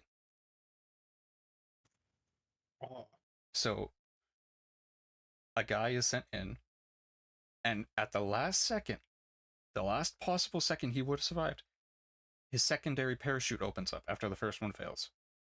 And luckily, he survives to the point where he can blow up a nuke in the pyramid, forcing the old god back into slumber. Luckily, someone was able to do it. And throughout Marathon, there's someone was just in the right time, just at the right place, just whatever. Cortana, one of the reasons she said she picks Master Chief is luck, right? Right. He's lucky to be alive. He's lucky that even though he's drifting through space at Halo 3, he's luckily right in the orbit, being pulled in to where he needs to be. Luckily, all these things happen. He's in the right place at the right time. In the nick of time, he's able to do something. Yada, yada, yada. In Destiny, luck events. Luckily, Mars starts melting just in time for us to arrive and kill the worm god that's there, and Nokris. Luckily, Soteria launched a partition of herself to guide scientists that would arrive on Neptune, just in the nick of time. Maybe something that I have a hand in. Luckily, we're resurrected just in time to be ready to kill Crota, to stop the Vaulted Glass from, like, predicting things. We showed up just in time to stop Siva when it was becoming rampant, because Saladin called on us, because we were worthy. Luckily, we showed up just in time to stop the Black Heart and the Vex from entering time streams. We stopped Aramis right before she could blow up the Traveler. Luckily, because we were able to stop whatever, because we obtained the thing. We stopped the Vex from taking over the city in one of the seasons, just in the nick of time. With some help. We found the Moon Pyramid just in time to learn about Stasis. We stopped Aramis from gaining Stasis just in time. Every time we stop whatever right when she's about to make like a major step forward, like the tank factory we did today. We stopped it just in time because they were about to send the tanks off to the moon or to Europa. We arrive on Neptune in a couple DLCs just in time to stop Callus. We hitched a ride with Callus, but we stopped him just in time before he got whatever he was going for. Luckily, we are the first Guardian to enter the Traveler in a DLC unharmed. Luckily, a singularity formed around the Exodus screen to create their Woken just as they were probably about to be destroyed. And luckily, Mara is the strongest Awoken to come back with powers just in time for the Fallen to arrive. So luckily, all these things seem to happen when they need to, just in time, to get certain actions and events to happen that lead to where we are current day, where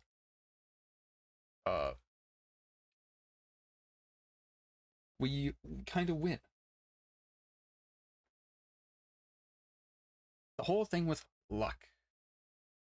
Luckily, things are pulled into our timeline instead of out. Luckily, the stranger shows up. Luckily, all these things happen. You know? Yeah. So, what do you think of that?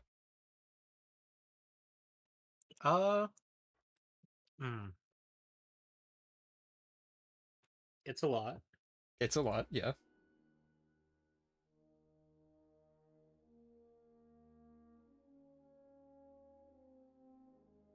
It's like everything that happens is based on luck. Almost, yeah. Like, things happen just when almost, they needed yeah. to get the event that seemingly would be beneficial, not just for us, but for these 9. And that's the influence of the 9. Which can pull things in, so they can see the timeline of the universe all in front of them all at once. Right? Because they're 4th dimensional. Yes. It's like if you had a sticky note with the entirety of the universe written on it. And you can see everything all at once. So they can take you from like one point in the past and bring you forward, but they can't send you back. Oh, okay. So they can see the whole timeline, and they kind of know where stuff is going, but it's kind of blurry. But they know what they want, and they know what they can bring forward or change to get there. And that just so happens to be, certain things happening.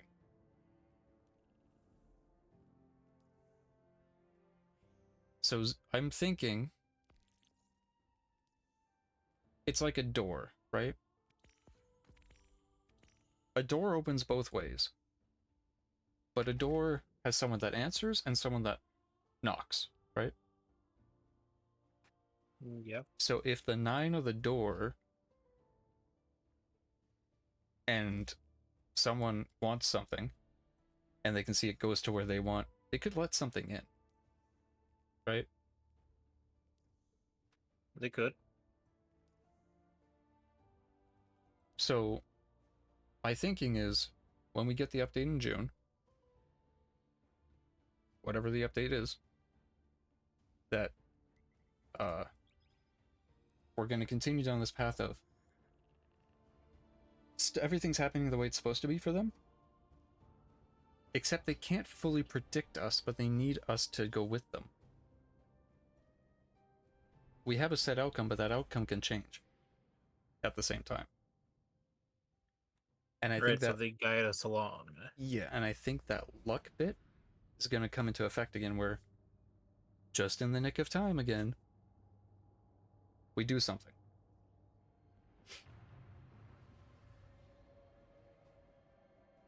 And I was talking about this earlier on the stream earlier in the day. I thought it was for like 20 minutes. I think it was close to an hour I was doing this. So I won't ramble again and again. But Reese Reborn approach. We need to talk to another. Oh yeah, I got the speaker ghost. Oh, nice. Yeah. Alright, I put a waypoint. Ready? Oh, I see. Just follow I'll me. just follow you. I also see Moon started playing. Uh-oh. Dude, there's hockey tomorrow. The Oilers might lose. And I don't want them to lose, because obviously it's my team. Right. But I want Moon to have a break and to come play Destiny, so I'm kind of hoping we lose. Yeah. Well, what's the win-loss right now? 1 win, 3 loss. And it's first to 4 wins. Okay, so you're probably gonna lose. Yeah, because it's the first of 7, right? Yeah. So there's 3 matches left. If we win 2 more, we'll be tied. But this happened last year where against, I think it was Vegas or someone. We had lost a couple. And then we pulled it back and won fully. Oh. So it's not like an unfounded situation, but it's very much just I want to play Destiny with my friend. And he's stuck at a bum-ass stadium. Coming up. Going up. Aramis is sending another Let me see. wide-range transmission. Wait, is this even tracked? Judgment Day is upon us, my fellow Elixir. Yes, it is tracked. Another foundational pillar of our beautiful society has been knocked down. Praxis, dear Commune with the friend. Your Crips. death at the hands of those Yes. puppets will not go unavenged. Let's see if maybe he wants to join Soon they will answer for what they've BC, done. or if he's I will see to it he's probably myself. doing stuff with his Guardian, do you see his that girlfriend and crux others. of darkness? Because the fallen certainly probably. have. Go turn those bricks into scraps. The Exo Stranger. We are the future of our kind, and we will destroy all who threaten us. Leave no pawn alive.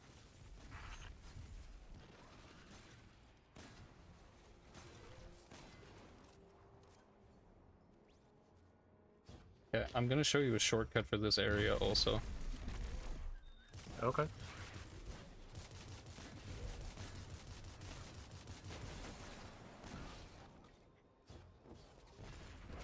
So you jump up here.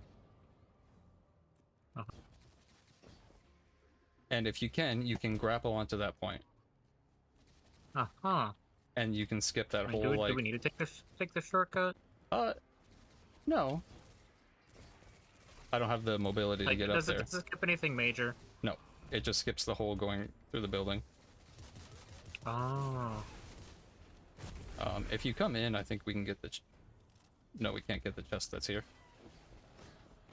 You can't get the chest yet? No.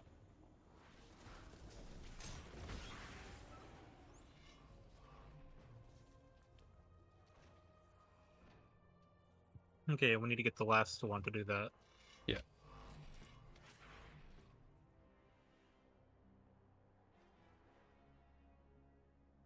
And talk lower shit.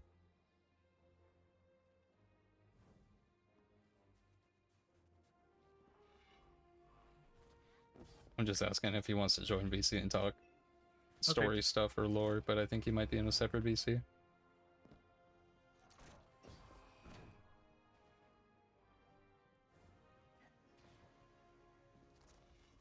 What did the thing?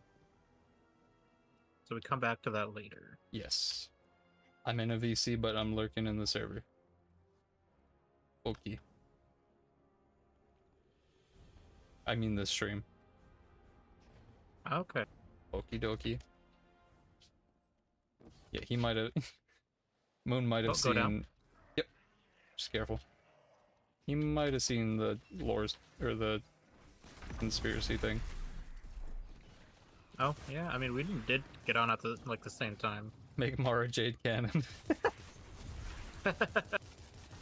So, Please. wrong Destiny chat. No? No, it's the right one. There's an exotic weapon called Might of Mini Tool, or Multi-Tool, that is from the Marathon universe. Mm-hmm. From D1. So, Donkey is kind of correct in what he's, like, looking through. But... I don't know. I feel like instead of it being universes, it's like timelines that split. And then it turns into, like, us pulling from timelines. Oh, behind us. Oh, yeah.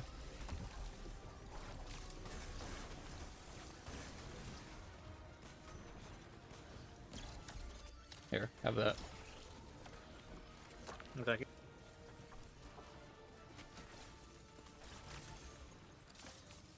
Oh, damn.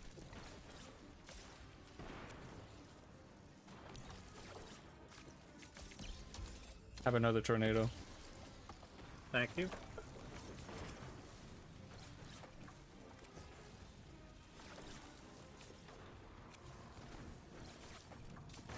Guardian down. Oh, shit. That was exploding once.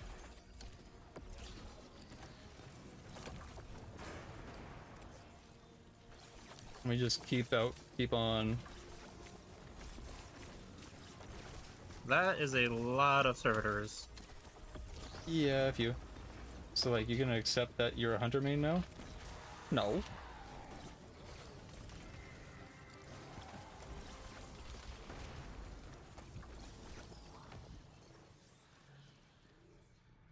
Yeah, there we go. I'm a Knows I'm on warlock hunter main main. still. I don't like hunters that I play against, but I like hunters I play with, so. This is Stasis at its most powerful. Hey, I rank won't 47. Nice. It scares me. I just don't want to see it turn on you. Go ahead and collect these. grasp is Ooh, some raid sinister. banners. I just don't want to see it turn on you. Its grasp is sinister. You just said that, Ghost. Moon, I don't know if you saw the, what we were just talking about for my conspiracy theory.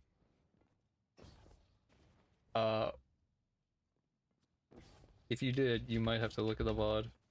But, or if you didn't, you might have to look at the VOD. I feel like we're gonna get some shenanigans in the update. I got a strong... Where are we supposed to go? We gotta go back to barracks. I'm just gonna teleport. I would go back to Varix. Yeah. So, my... Just for that? Yeah.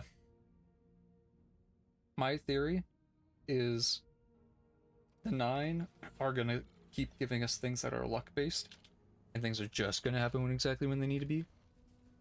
And we're gonna do something to kind of subvert that.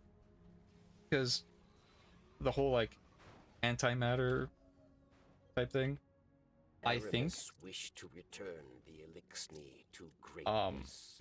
Varix new weapon. wished to follow her, but her anger. I think, and part maybe lore wise, part whatever. Also with how Bungie can probably win back some favor. We get a new subclass that's anti-paracausal because it's antimatter. It's like Powers of the Nine as a subclass. Is my like thinking.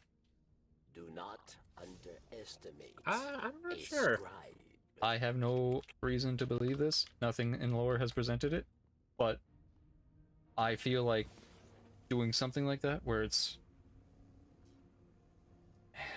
because I don't know what I can say because I don't want to spoil it. If they're pulling stuff from other universes like Star Wars into Story Beam at different points in the timeline, like making the Praxic Order with their lightsabers, and all this shenanigans and stuff, I feel like we're gonna get a new power set because something is brought into the universe that mixes with our paracausality to give us a new subclass that is like opposite of prismatic. So it's like anti-light, not dark, because light and dark are matter, right? It's antimatter, is my thinking. You know, because antimatter is nothing. Darkness and light, for there to be darkness, there's an absence of light, and for there to be light, there's an absence of darkness. So for there to be an absence of both is the antimatter. Which would be the 9. That's my thinking. And if Donkey ever sees this, and I doubt he ever will, the Star Horse, where does that come from? Because I don't know and I don't remember. I know Marathon has like one of the AIs in the new Marathon has a lion or something. Is there like from a different timeline from Marathon with his horse is like a familiar? How does that work? I'm very curious.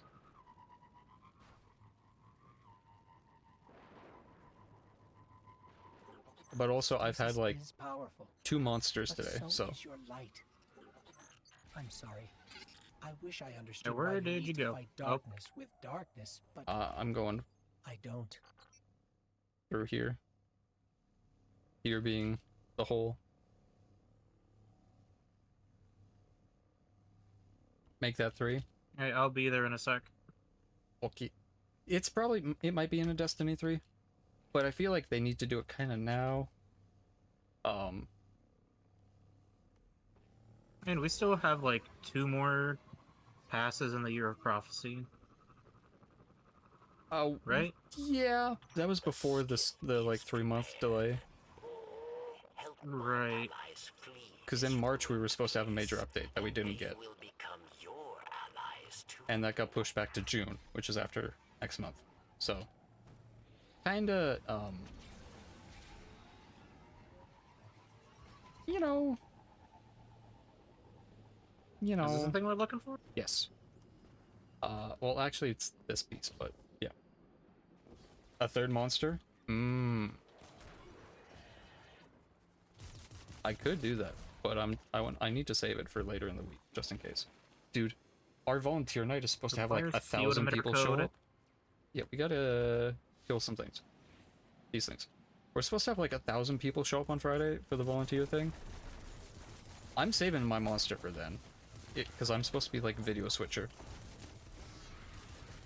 Oh, your video switcher? Yeah, and it's gonna be my first time calling shots like that. Oh, good luck. So, I'm gonna pour like 4 of the monsters I have. Went to church yesterday. Nice.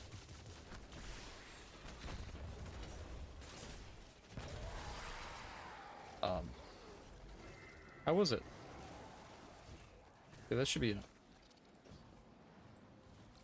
Disengage emitter. We have to do that on 3 different emitters. Yeah.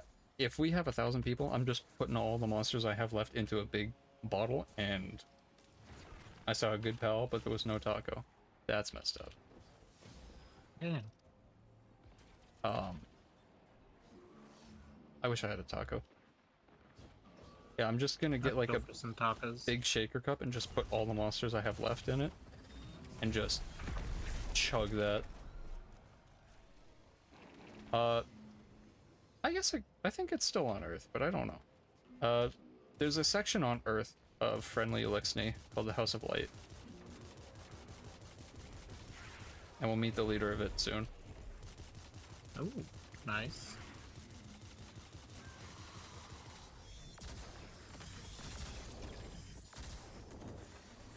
Also no Keebs.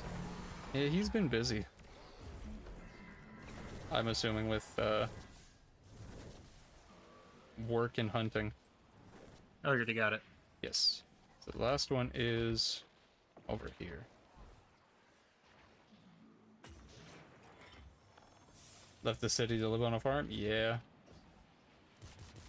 You know what? As long as he's happy and chilling, good for him.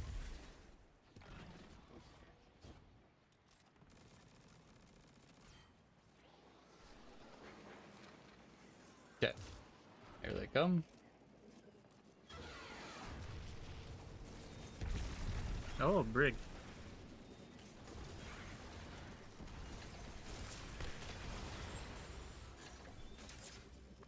Alright, I got a big bow.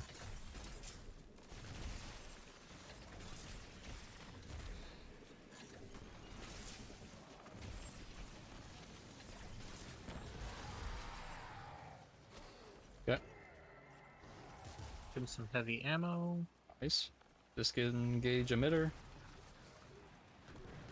And the ship can leave. Alright. And off it goes to Earth. Okay, cool. Is that the ship for the House of Light? Yes. Soon the Elixni Okay. who still know hope will Now, Oh, over there. to safety.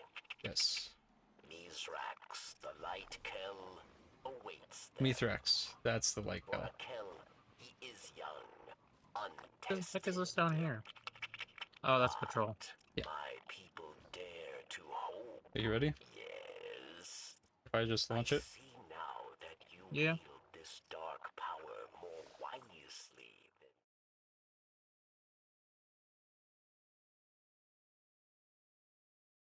Streams make me want to watch Ice Age. I love the song Send Me On My Way so much.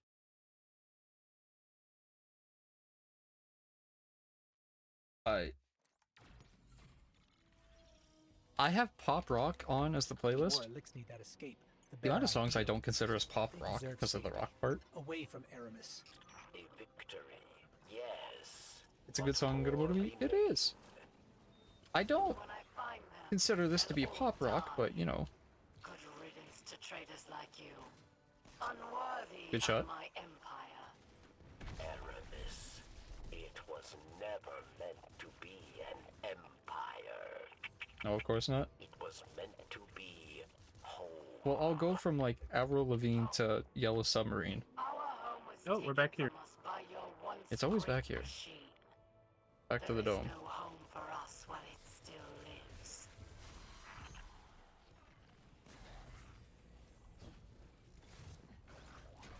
Nice. Aramis. Thank you. Varix had hoped somewhere within the friend I knew remained. But after what you did, I knew I was wrong. So, Moon, if we lose tomorrow, Why they call us are you done fallen. working? It wasn't our whirlwind that earned us that name. Or do you still got stuff going on We're there? fallen because Elixni like you never proved we could stand up. To humanity, we were always weak. Always doomed. I will find out tomorrow. Ominous, but Alright. okay. Well, hey, if you're done work, we can do a raid.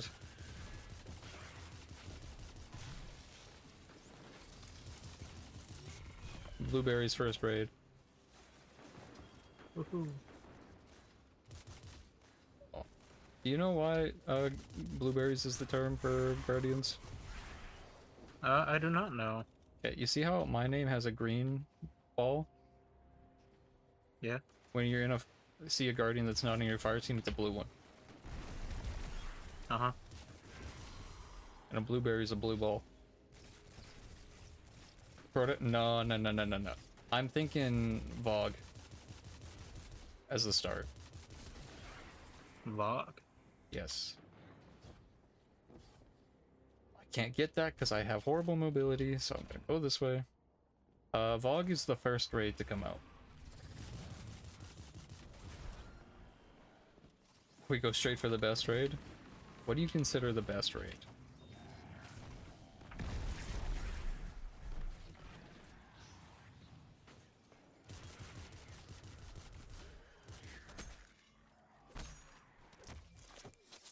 Last wish? Manny, how much time do you want to devote to a single activity? How many hours? Depends. Well, I mean, it did take us like just over 2 hours, well, with Pineapple and I, to do Grass. the Grass of Avarice last night. Well, that's also, you were doing 2 instead of 3.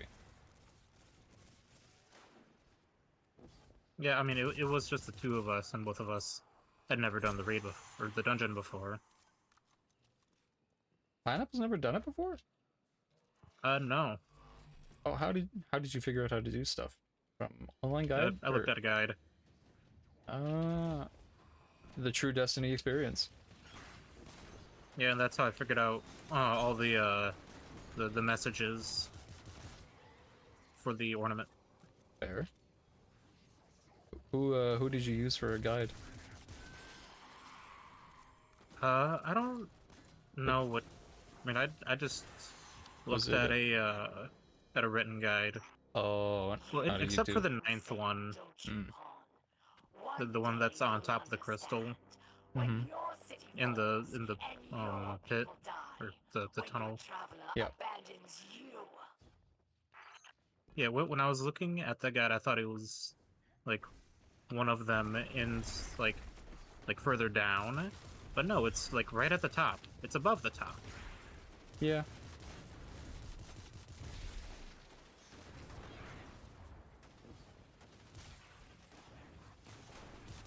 But I was thinking Vogue mainly because like first raid, it's an easy raid to learn and Oh, like shit. get you situated on the whole Tracer's like got me. how raids work in a 6-man. They're just harder dungeons, so it's not like they're super complex. He's gonna get vexed. Yeah, if you get the exotic first try, I will be pissed. Oh, how many tries did it take you? I haven't gotten it. I think No, I've done it. I'm not gonna get it first try. I don't know. This happens quite frequently. Where I mean, my luck has been pretty decent. I mean, I've already had a lightning round. oh yeah, Moon. His first Dares of Eternity was a lightning round. It wasn't my first one. It was like my 3rd or 4th one. Okay, but still, every time we do it with a new person, they get it. I mean, it's still like first day. Yeah. About Varix, about Elixni. Oh, Varix crash out. Oh, I'm coming. For a second chance. For the right thing. That is strength, not weakness. Oh, please, Varix. You only came here to hide, like a coward. No! Releasing Vex put Elixni lives in danger. Many have already perished. Aramis, you are the real coward! Oh shit. Silence! I've had enough of you, Varix. I will enjoy watching your skull shatter into pieces. All on open comms for the entire complex to hear, by the way. You know what? I like that a lot of this like isn't like the terrain isn't like uh, invisible walls. Mm-hmm. So yeah, it took Moon 2 years to get the triumph. Damn. And we've had some people join us, first time doing a raid, first time doing Vogue, and they get the exotic. Yeah, that's crazy. No, I'm not gonna get a first try. And then a couple of them haven't logged back into Destiny, and it pisses me off immensely. Oh, that's just like that would piss me off. I get like they don't want to play Destiny anymore, but like the whole thing I was saying with Luck. Also, this is Pixis was one of her entourage. Look at how much, and he's dead. Holy shit! That's the exotic. No, that's not the. I still don't have the one from Vogue. The one from Vogue is Vex. Oh, that's right. Yeah. The fuck bow is that? Leviathan's Breath. Oh, how do you get that? I think it's a quest drop now. I was gonna show you the Rasputin weapons and armor. Right close. Oh yeah, you were. Okay. So the main one people used was the Ikelos hand cannon, and a couple others. Where? It's an arc hand cannon. Here. This is the aesthetic of it. Are you showing it on screen, or are you gonna show it to me in game? It's I don't have it in game right now, but it's on stream. Okay. Just a sec. How does one feel about maybe adding to the raid team because of restructuring? Or how does he feel? Oh, that is cool. I think he would want to join. Would you be down to join the raid team? Possibly. Yeah. It is one of the first guns with a zip tie in the game for this. As there are 4 zip ties on this. That's pretty cool. I like that. There's a couple Ikelos weapons. The other one people like is the sniper and the shotgun. The shotgun's my favorite. Just purely for like the team for Pantheon. Yeah, Pantheon would be good. Like this shotgun, as you shoot it, these That's like cool. diodes heat up and light up. And then the sniper is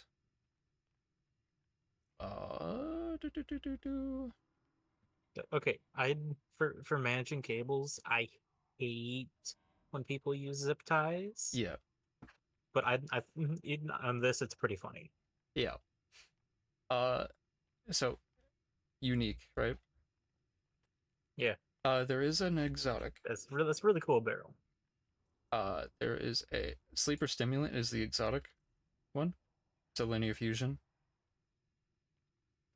Oh my. Glowy. Very. The armor. I think I have the gotta like switch my like to a normal one to show you.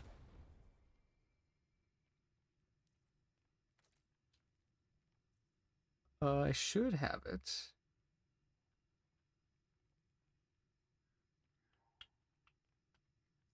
So the Warmind DLC, I think is so far has been my favorite DLC.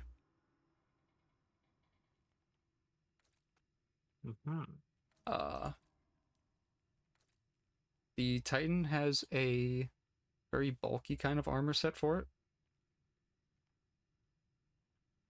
Where is the Warlock has a like scientist outfit. Because it's all meant to be kind of Arctic explorer type stuff. Yeah. The Insight Rover armor on the moon is all like this is the Hunter set. Okay, that's a really cool set. I like that a lot. And then there was the don't know if I actually have any of the armor. No, I do. So there was also Warmind armor, which had the same plating as the weapons attached to it. So you had Great Tex Nomasco. That might have been it. That's the aesthetic of like you have the paneling on you. Oh, If I look at that's the a neat visor. the armor for the Titan, because you can get it as like a drop.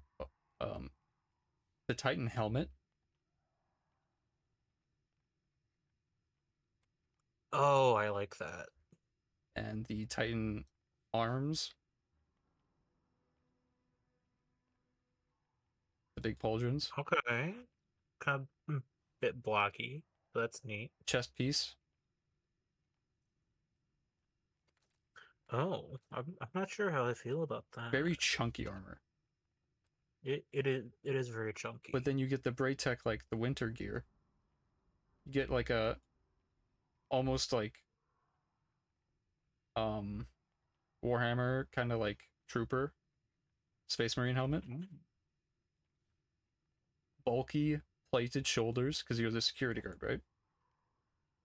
Yeah, I like bulky shoulders like that. The chest piece, you get like a chin guard, Oh, and even if you shade it, okay, like interesting. this like gold bit and white bit don't shade, unfortunately. That's unfortunate. The boots though, Oh my gosh, those are good. just Oh, those are so good. and they shade really well. And the mark is Those nice. do shade really well. Those boots could be really good for a Master Yeah. Chief look. The Warlock has the researcher hood.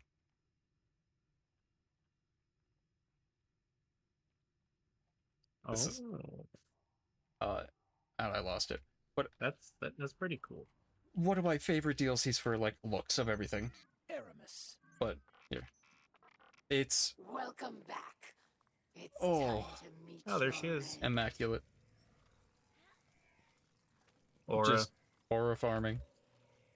Here, let me immune.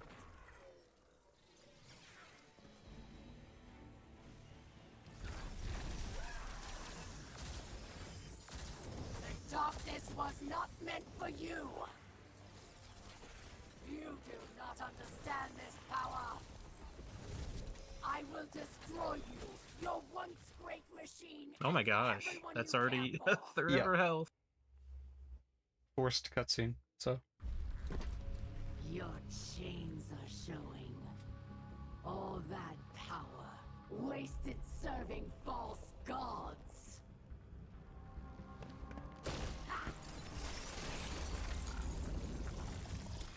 Oh no. Allow me to help you break free. Ghost! This is... I can't. I'm sorry. No. Look what I've done for you. No more light. No more dark. Look within. Focus your power. Oh, How interesting. is that the witness? nope. Oh, It was a memory of Elsie. wonder who that The is. only thing we have to Oh. break here is you. Come then, Pawn. Show me what freedom has given you. Oh, Aura. Aura. Just your character being the best among us. Oh, of course. Oh, it's time.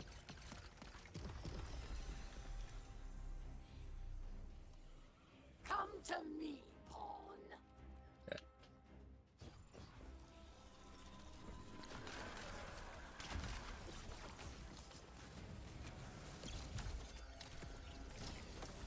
Okay, servitors taken care of.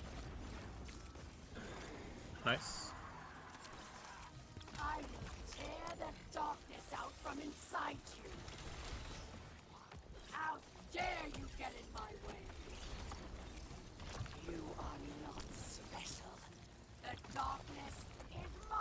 Here, I'm just gonna keep tossing grenades to do slowing However you fields. do this, it Okay. does not matter. I will still tear you apart. This power was meant for me and the Elixir, not scum like you.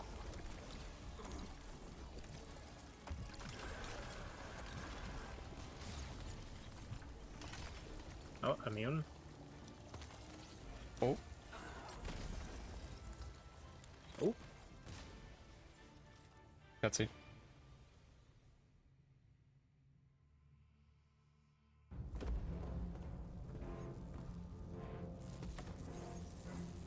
It will not end this way. It can't. What?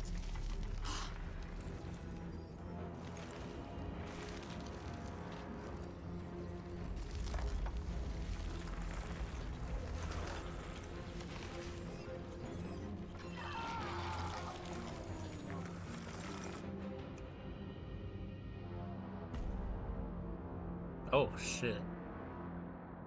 Abandoned by... Abandoned by the dark. yeah. By the dark and the light. Unfortunate. Unfortunate. No more light, no more dark. Crazy, you destroy the little darkness thing in front of you and be like, I still have a good relationship with it. Real.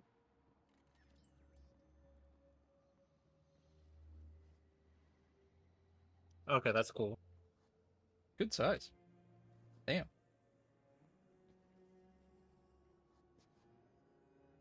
Boogie. Alright. And now we go down to the stranger. Stranger danger. Where do we go? Down to beyond. Oh, Exo Stranger. Yeah. I did not scroll far enough down in my first look. I'm so happy with this look. That's a really good look. I like all the glowy bits. You see now, Mm-hmm. darkness resides within, beckoning you, as it has many others, across lifetimes. Timelines. Beyond ours lies another world, one pervaded by darkness, where guardians abandoned their light at the call of temptation. In that world, you were no exception. But here, in this world, light Okay, and fuck dark you. swell within you side by side, giving you strength. Remember that when you step onto the ziggurat once more. You're there for one reason and one alone, to fully harness the darkness within you. It's time now. They're expecting you. They're expecting you. There. And once again, might I say, luckily we are ones that can harness both light and dark and not have it be a Luckily, problem. Luckily, we're in the timeline. Luckily, in this timeline. I think this is the only timeline where that happens. Luckily, Because I think there's a lore thing that says she's been through like thousands of timelines trying to find the right one. And found this one. Which is just like, whoa. alright, you first. All right. Okay, inside the ziggurat. Inside the pyramid. In the what? The pyramid Wait, that what? was on Europa. Oh. The ziggurat took us there. And look who's here. Oh, look who's here. It's the statue. A little veiled figure. Okay, ominous whispers. A little gassy today, I'm sorry.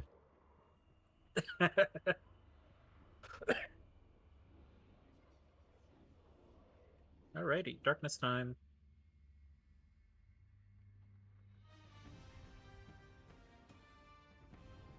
Oh, I have to also do it.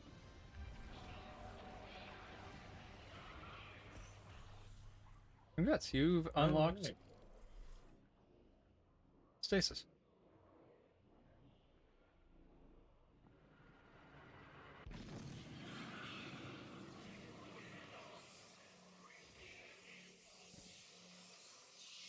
Okay.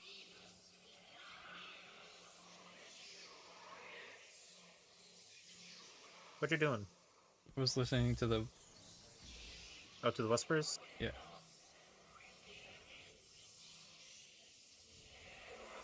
They aren't going away. So I believe they say, "Join us, reveal us from within." Oh. Another gun. Yeah, Hello, stranger.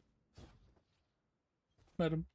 So You have taken control of the darkness within and sent Aramis to her end. It's time the truth presented itself to you. I mentioned before another timeline.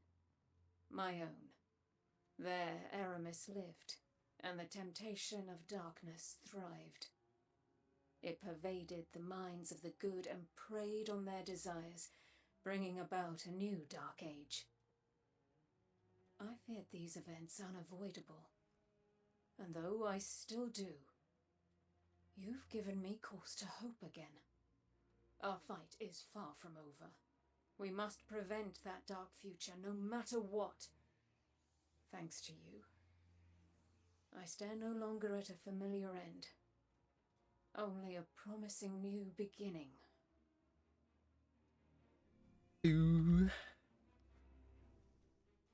yeah, and I will be making a subclass thing for Stasis because I like the Stasis one the yeah. most. No time to explain pulse rifle. Oh yeah. This is a cool rifle. So as you get precision kill, I think it's precision kills. As you do that, you'll build up bullets that'll shoot through another portal that'll orbit you. Uh-huh. Can return shots to magazine and open a time portal. Yes. So. Oh, this is where we get the subclass stuff. Mm-hmm. And you can see the glimmer. Oh, we already have all the movement, supers, class, melees, grenades. Yes. Or had to buy grenades. Okay. I'm gonna send you a link that I use for builds. For your builds? Yes. It's called Mobilytics. Oh, and I can actually buy all the fragments now. Yippee! Well, from this. Just for this subclass. Yeah. So Mobilytics. It's pretty good. Let me buy the stuff first. Well, so the way it works is people can just make a build and upload it. Both content creators and whatever. Mainly content creators are the ones that get used. So you'll see a lot of... And that's all of Behemoth. Nice. I'm trying to find what's a good Stasis one.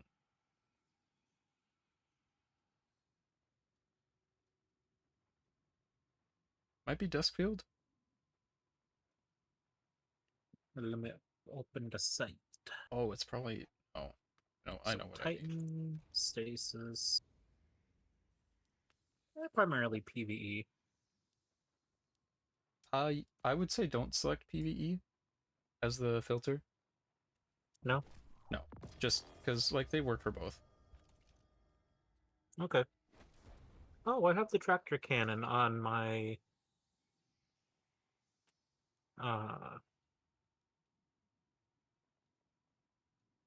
so highlighted builds. I have that on my Warlock. Nice. Which I was thinking about like vaulting the stuff on my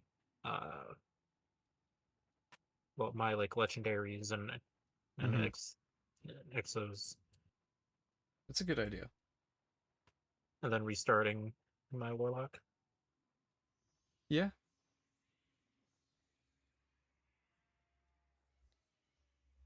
Okay. One or two. Mm.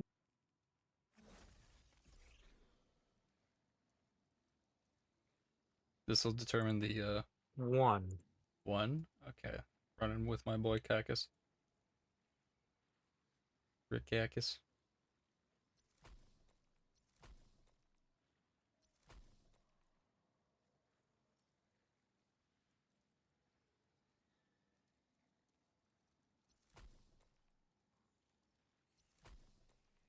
perfect howling storm. So I might make that one. Now, I already have the synthesis. Nice. Yeah, a lot of them are pretty easy to run with, and they give like usually they give examples of the weapons and stuff you should be using, which is nice. Yeah. Okay, but I can worry about making that later. Yeah. So now that we've done this, do you want to do just whatever running around trying to clean up some of your quests and like getting used to? Oh, yeah. Or Yeah, let me do a couple things. because our next DLC will be like pretty long to start.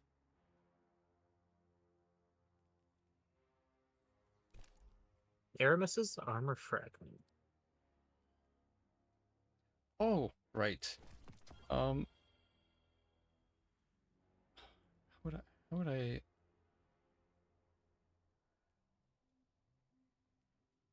So let me check out all the stuff I got.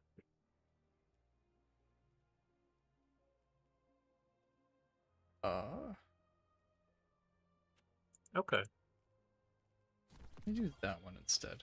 so let's see. Europa.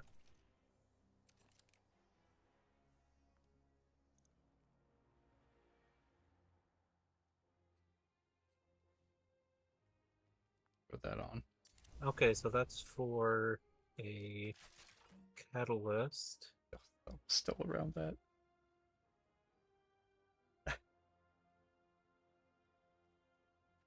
Huh? What's up? No, I'm just still around like 300 as a level. Despite doing everything I can to not be that stupid level. Yeah, I am. So, how do you like get higher levels? As you so the way it works is loot will drop based on your current level, and it'll always be a little bit higher. Really? Okay, because most of the stuff, I mean, I'm 306. Yeah. So you have an But average. most of the stuff that have been dropping has been 300. We also haven't been doing current content, which is the main thing. That, yeah. But over time, stuff will drop for your current, like at your current level, will drop with around a 1 to 2 difference, depending on the slot it drops in. Okay. So if your helmet's the highest, your helmet drops won't be that good. Right? Got it. But as you go up, you will tend to get closer and closer to higher levels for your other things. Okay. Makes sense.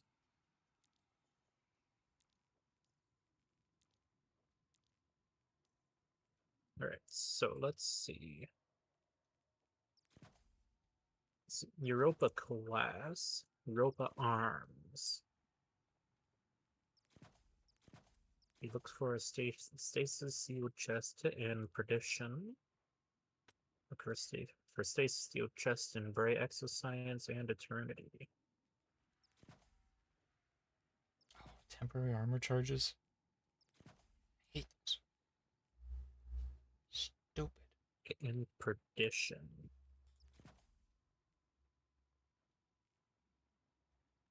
Okay, so there's perdition. So, okay.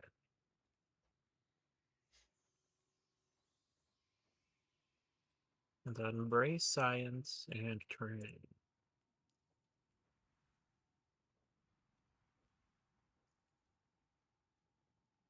Okay. Okay, Eternity. We go through Bray Exoscience to get to Eternity.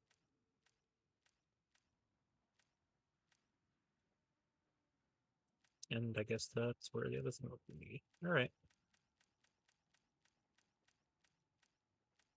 Alright, so I guess to the other fast travel.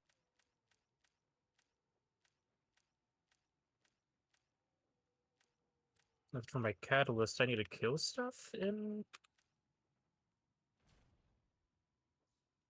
You need to kill stuff? Well, but this says soon quest. Oh, to make the weapon, need to defeat enemies in Braytech facility. Okay.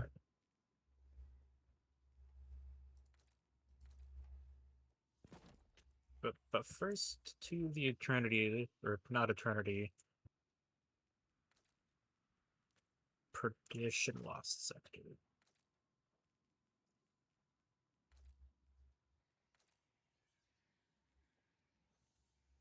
You still making your look?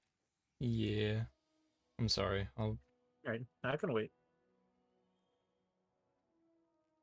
trying to like make something that might work.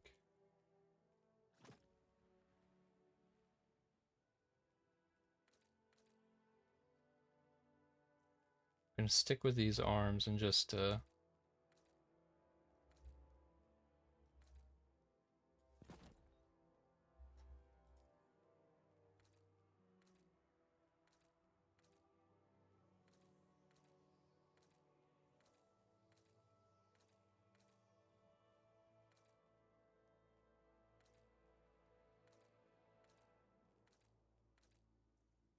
Hmm.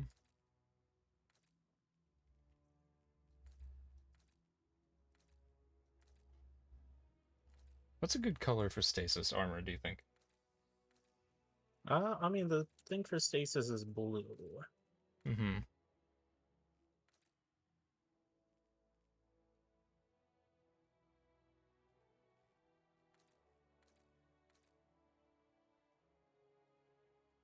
Oh, wait. Okay.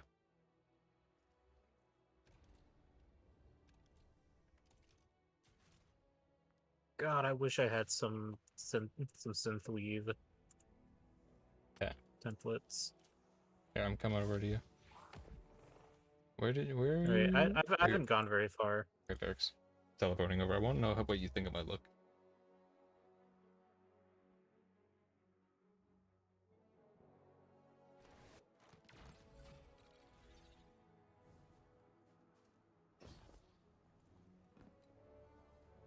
Okay. Yeah, I'm kind of making a look.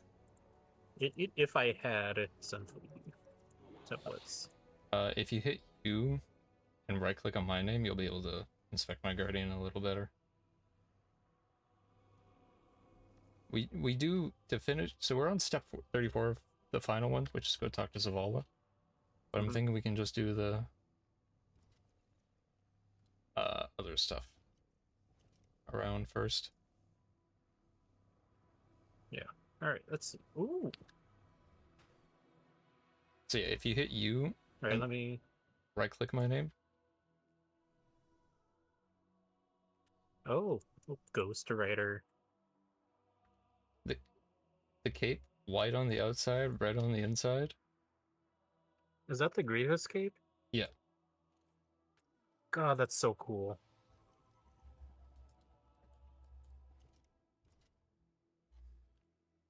I think it works pretty good for. Oh, the Mask of Fealty. Yeah, so normally it's got like kind of an Oni look on it. Huh. But I got a special ornament for it. Nice.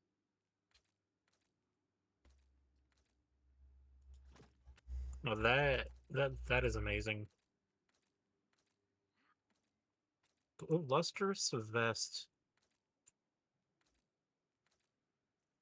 Oh, that's just the name of the set. Yeah. Yeah, just a little something I had, you know. God, that's so cool.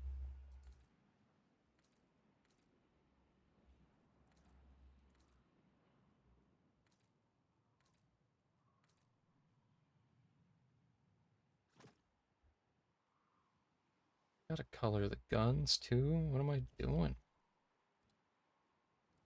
There, I'm ready to head on.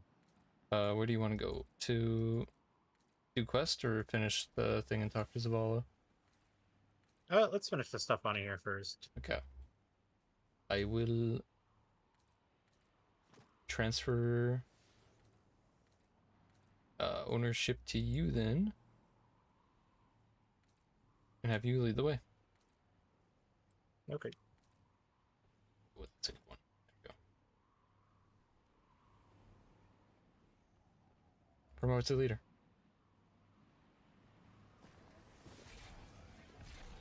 I don't have the waypoint, you do, so. Okay. Well, I don't have a prompt to set down waypoints for it, but I'm just going to Lost Sector. Okay. Is this the Lost Sector I didn't do? This is the Lost Sector I haven't done. Because of the stasis. Oh, the one over here in the cave? Or... Yes.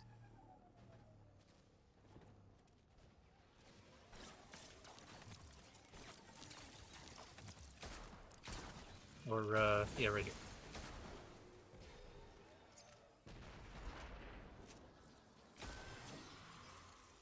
Nice.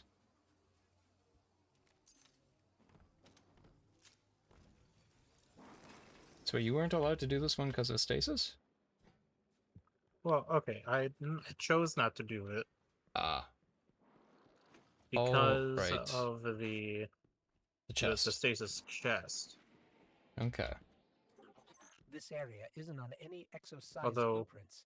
yeah, It's not that one down before. there. Let's see what he had to hide.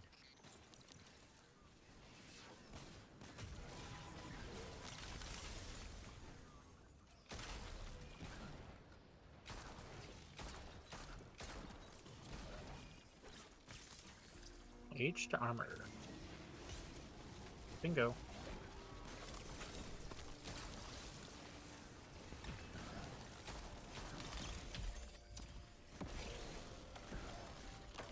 Using the right grenade on this build? I am, yeah. Okay. Cactus would never do Ramiro.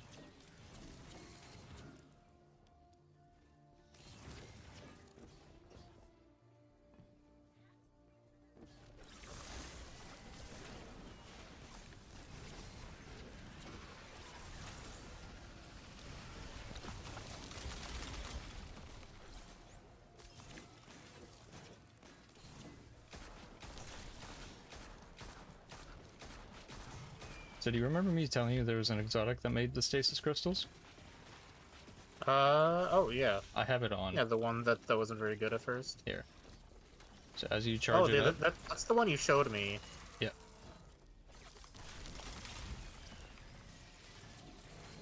Oh.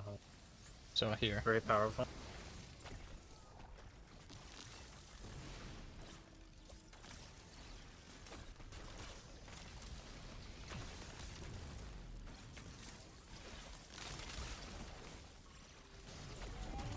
Let me just keep chucking out crystals. We always knew Clovis Bray wasn't So now a if good you man. melee charge through all of This these proves and he break was a all of them. monster.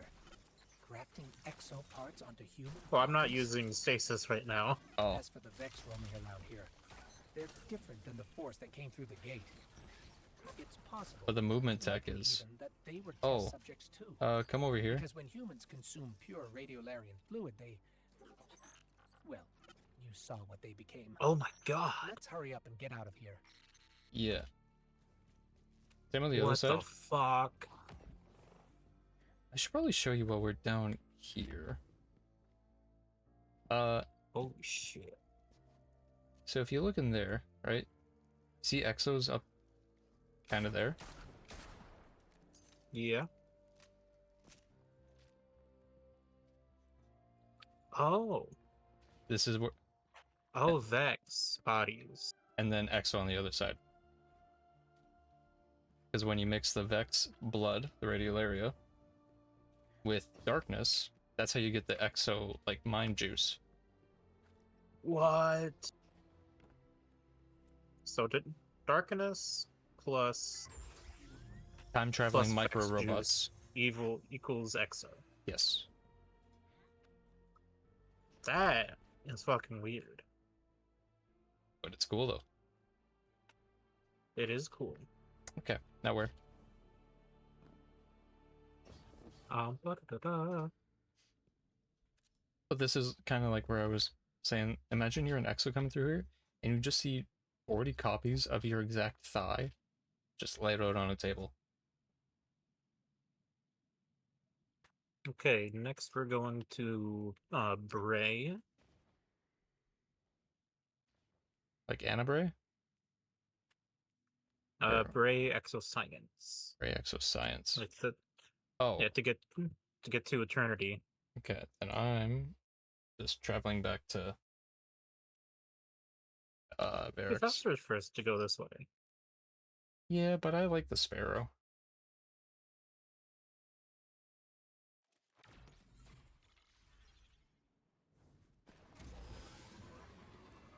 Also, I have something at barracks to talk to you about, apparently. Oh, you know what? So do I. Oh, Europa class. Oh, there you go. Proud.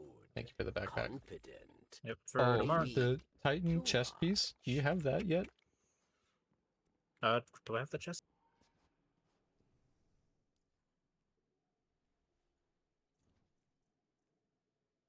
Okay, what it would be crystal cream? Yeah.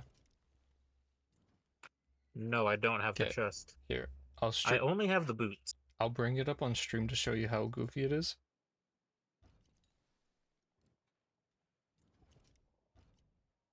Oh, that's It's so wide. you know what? You know what? It's pretty neat.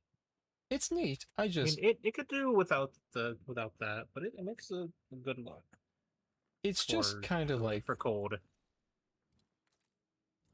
odd. It's not the biggest And it Titan also thing. doesn't. There's one. Okay. Yeah, I like it The old song. for what it's worth. Where's the pinhead one? I am forgetting them. A shame. Such. There's a Titan shame. armor piece. That's a seasonal armor piece. And it's so interesting.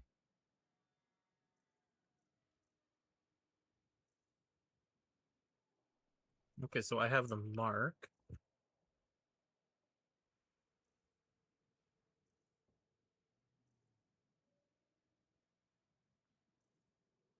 Pinhead, here we go.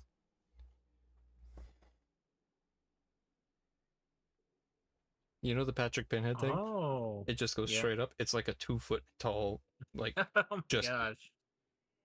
cone.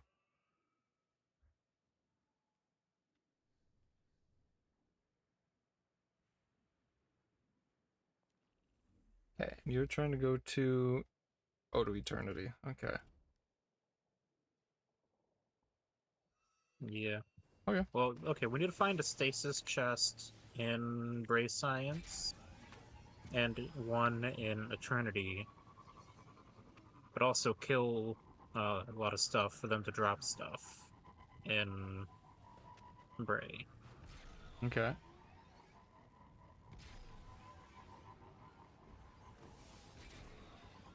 What quest are you on?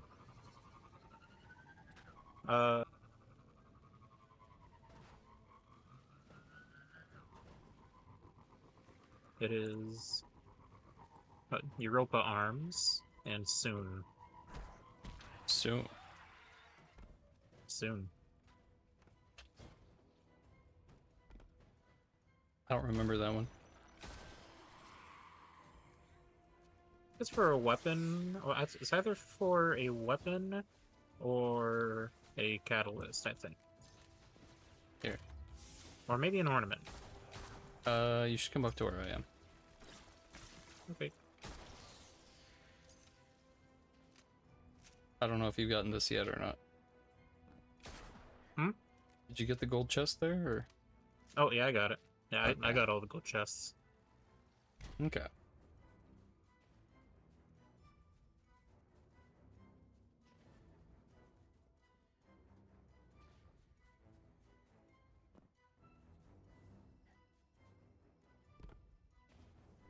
6 spin.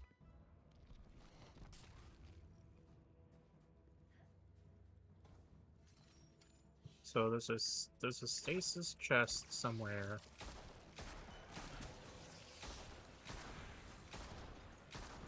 Oh. So how many of those schematics do I need? I need 5 of those schematics.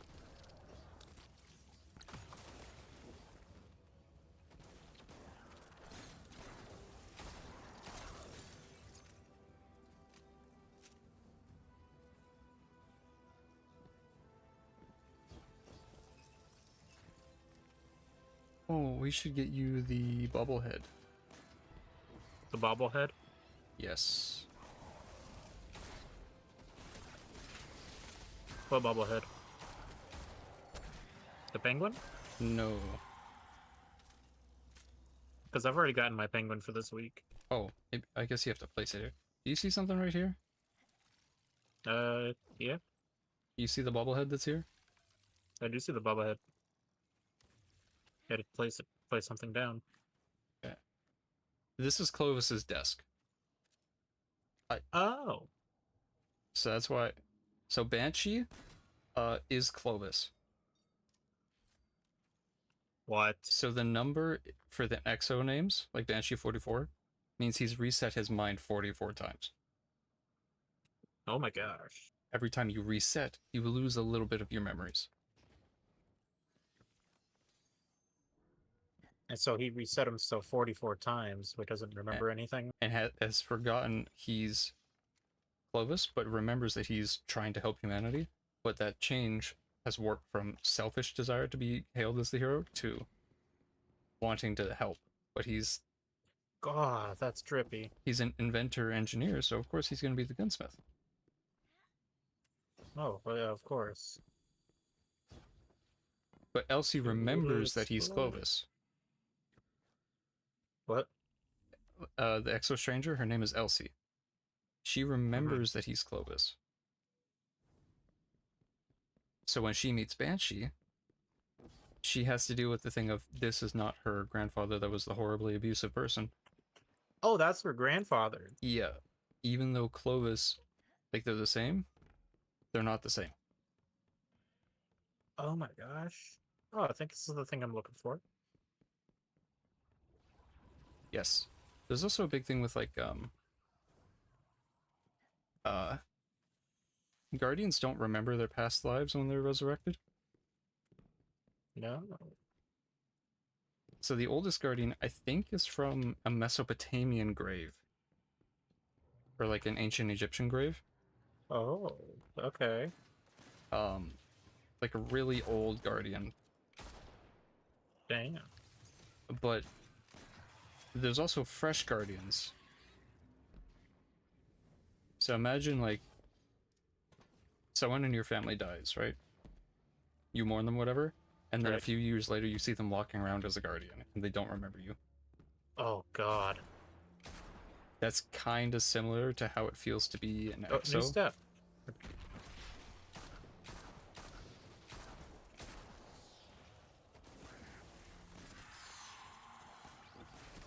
God, that would be fucking weird. Yeah. So it's kind of the same for EXOs where you could have the same EXO come back with a new number, completely different personality. Jesus. So, what am I looking for in here again? A stasis chest? Yes. Yes.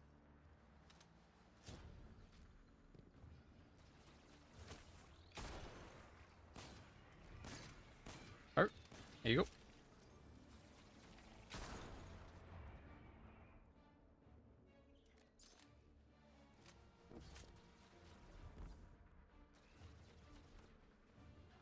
Is this something? I don't remember. I don't think so. So the chest is down here. Yep. I think so. I don't remember. There's a stasis thing on a door, so I figured it was like, oh, it's probably through here. So I don't even know where we are now. Kinda. We are in creation. Yes. Maybe we've gotten too far. Well, we'll have to go down here at some point, so I'm just gonna show you what's down here. True.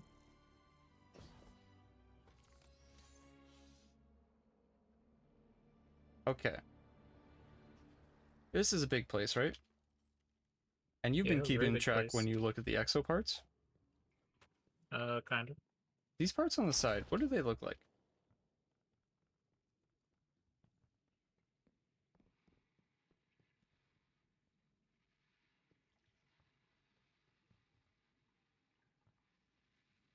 These look like treads. Okay.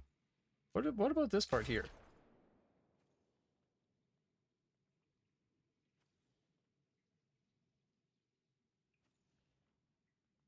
This is an eye socket.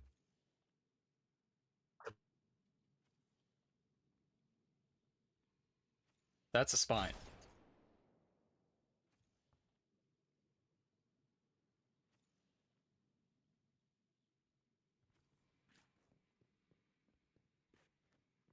So, Manny?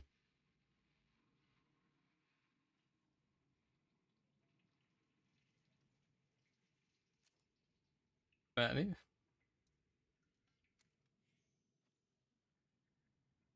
Oh. My mic stopped working. I was right about the eye. Yeah. Okay. Well, here.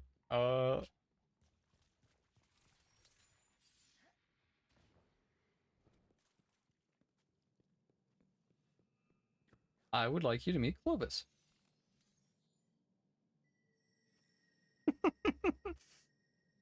uh, when he died, because he's egotistical, because of course he doesn't want to die, gone forever, he uploaded himself.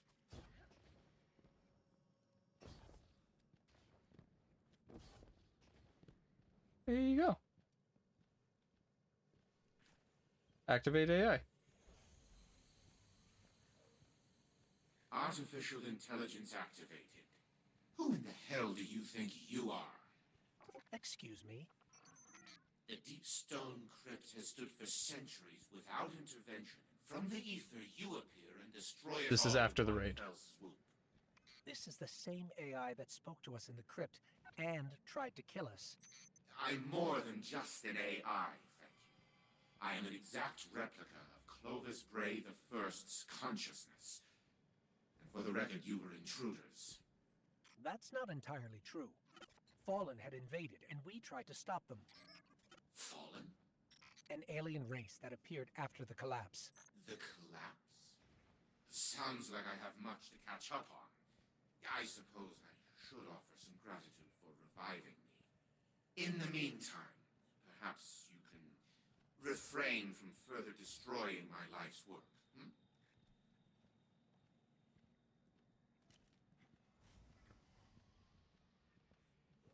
So thoughts? There's text chat, by the way. You hit enter.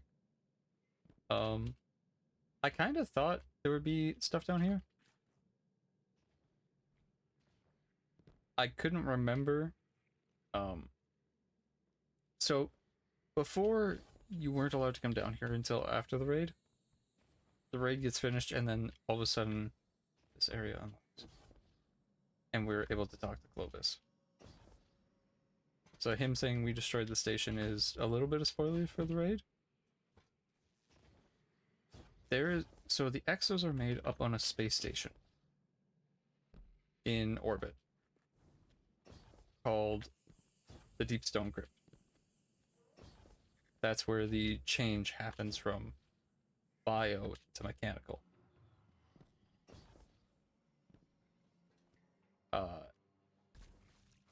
I don't know where the other chest is, but I figure when your mic's working, you'll probably tell me.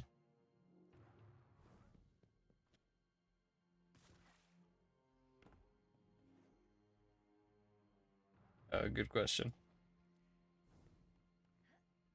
I don't know where you're looking because I don't have that marker anymore.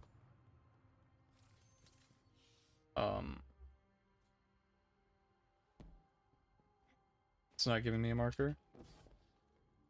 It's just saying it's somewhere, which is fantastic. Yeah. All right.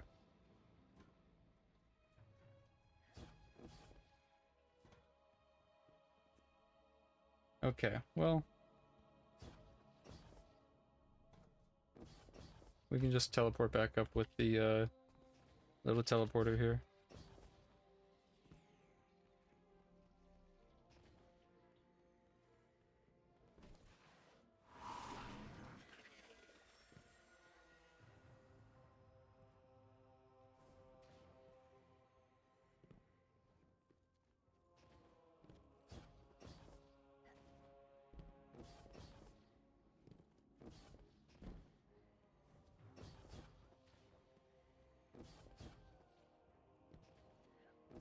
I don't know.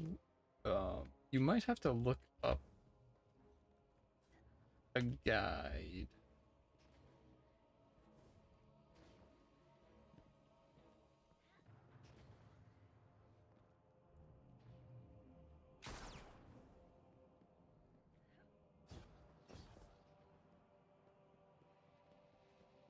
Otherwise, that's about it for the Beyond Light story.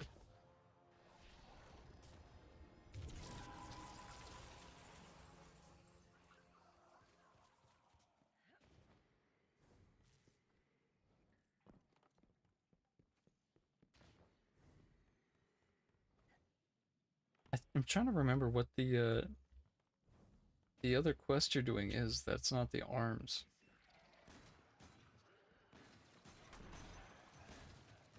Maybe it's Cloud Strike?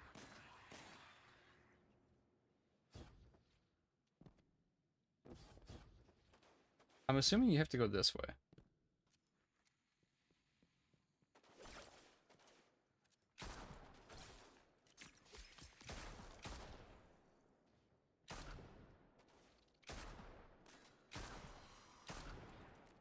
Is it this way, Matney? Might be this way. Hang on. Oh, there it is. There you go. Alright, I'll be right back. I can do something real quick. Okay. So I'm gonna hide out in this tunnel. I will go down this way and see if I can find a chest.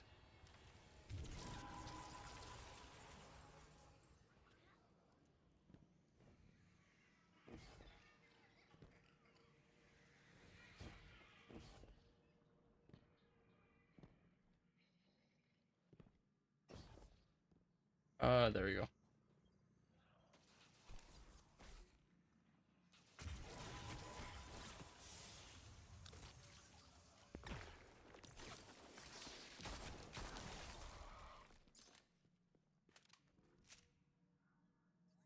Okay.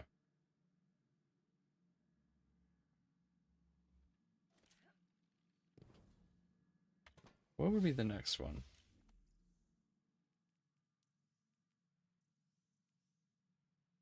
Witch Queen. Yeah.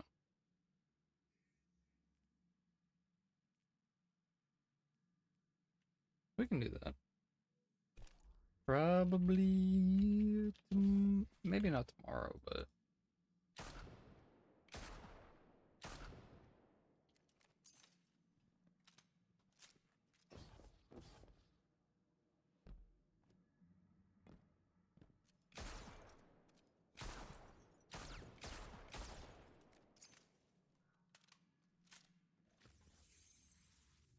Oh.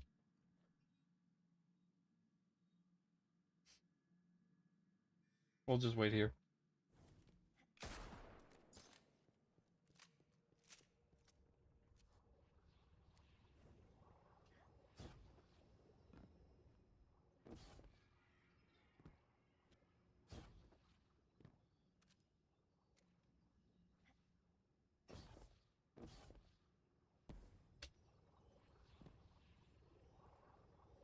I don't know why some of these are like color-coded to areas. It's only like orange and blue. So I feel like there's got to be some...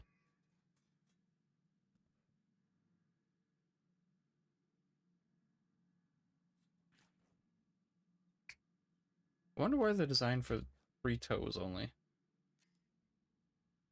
Make it like a hoof.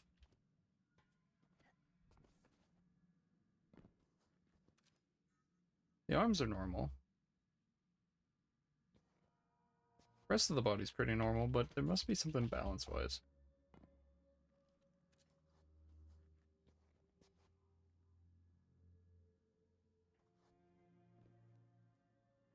Oh, they have treads also. Oh.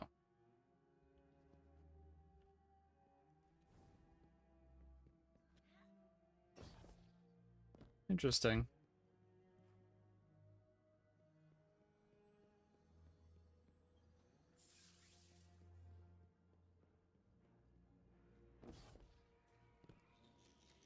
You'll be back eventually.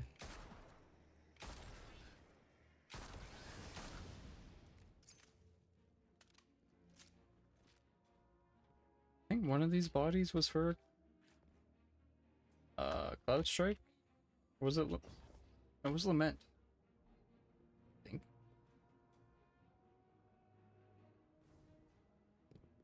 I think it was this one.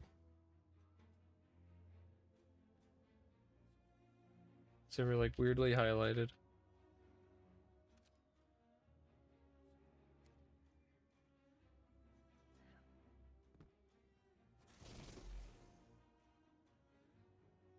Oh, they're back.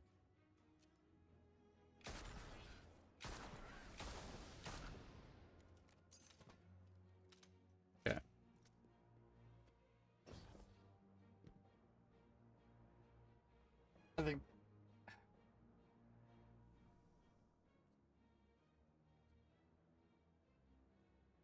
I think maybe we stop here, chat. And just help Matt any off stream with stuff. Then we can start up Witch Queen some other time this week.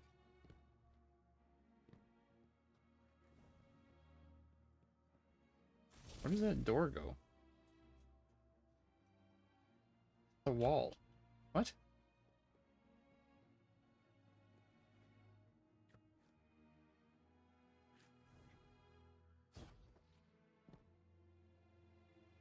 Yeah, I think that's what we'll do.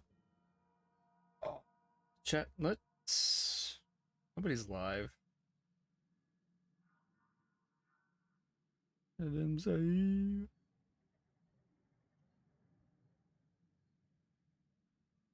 Okay. Chat, I appreciate you all being here. I'm gonna send us over to... Anyone?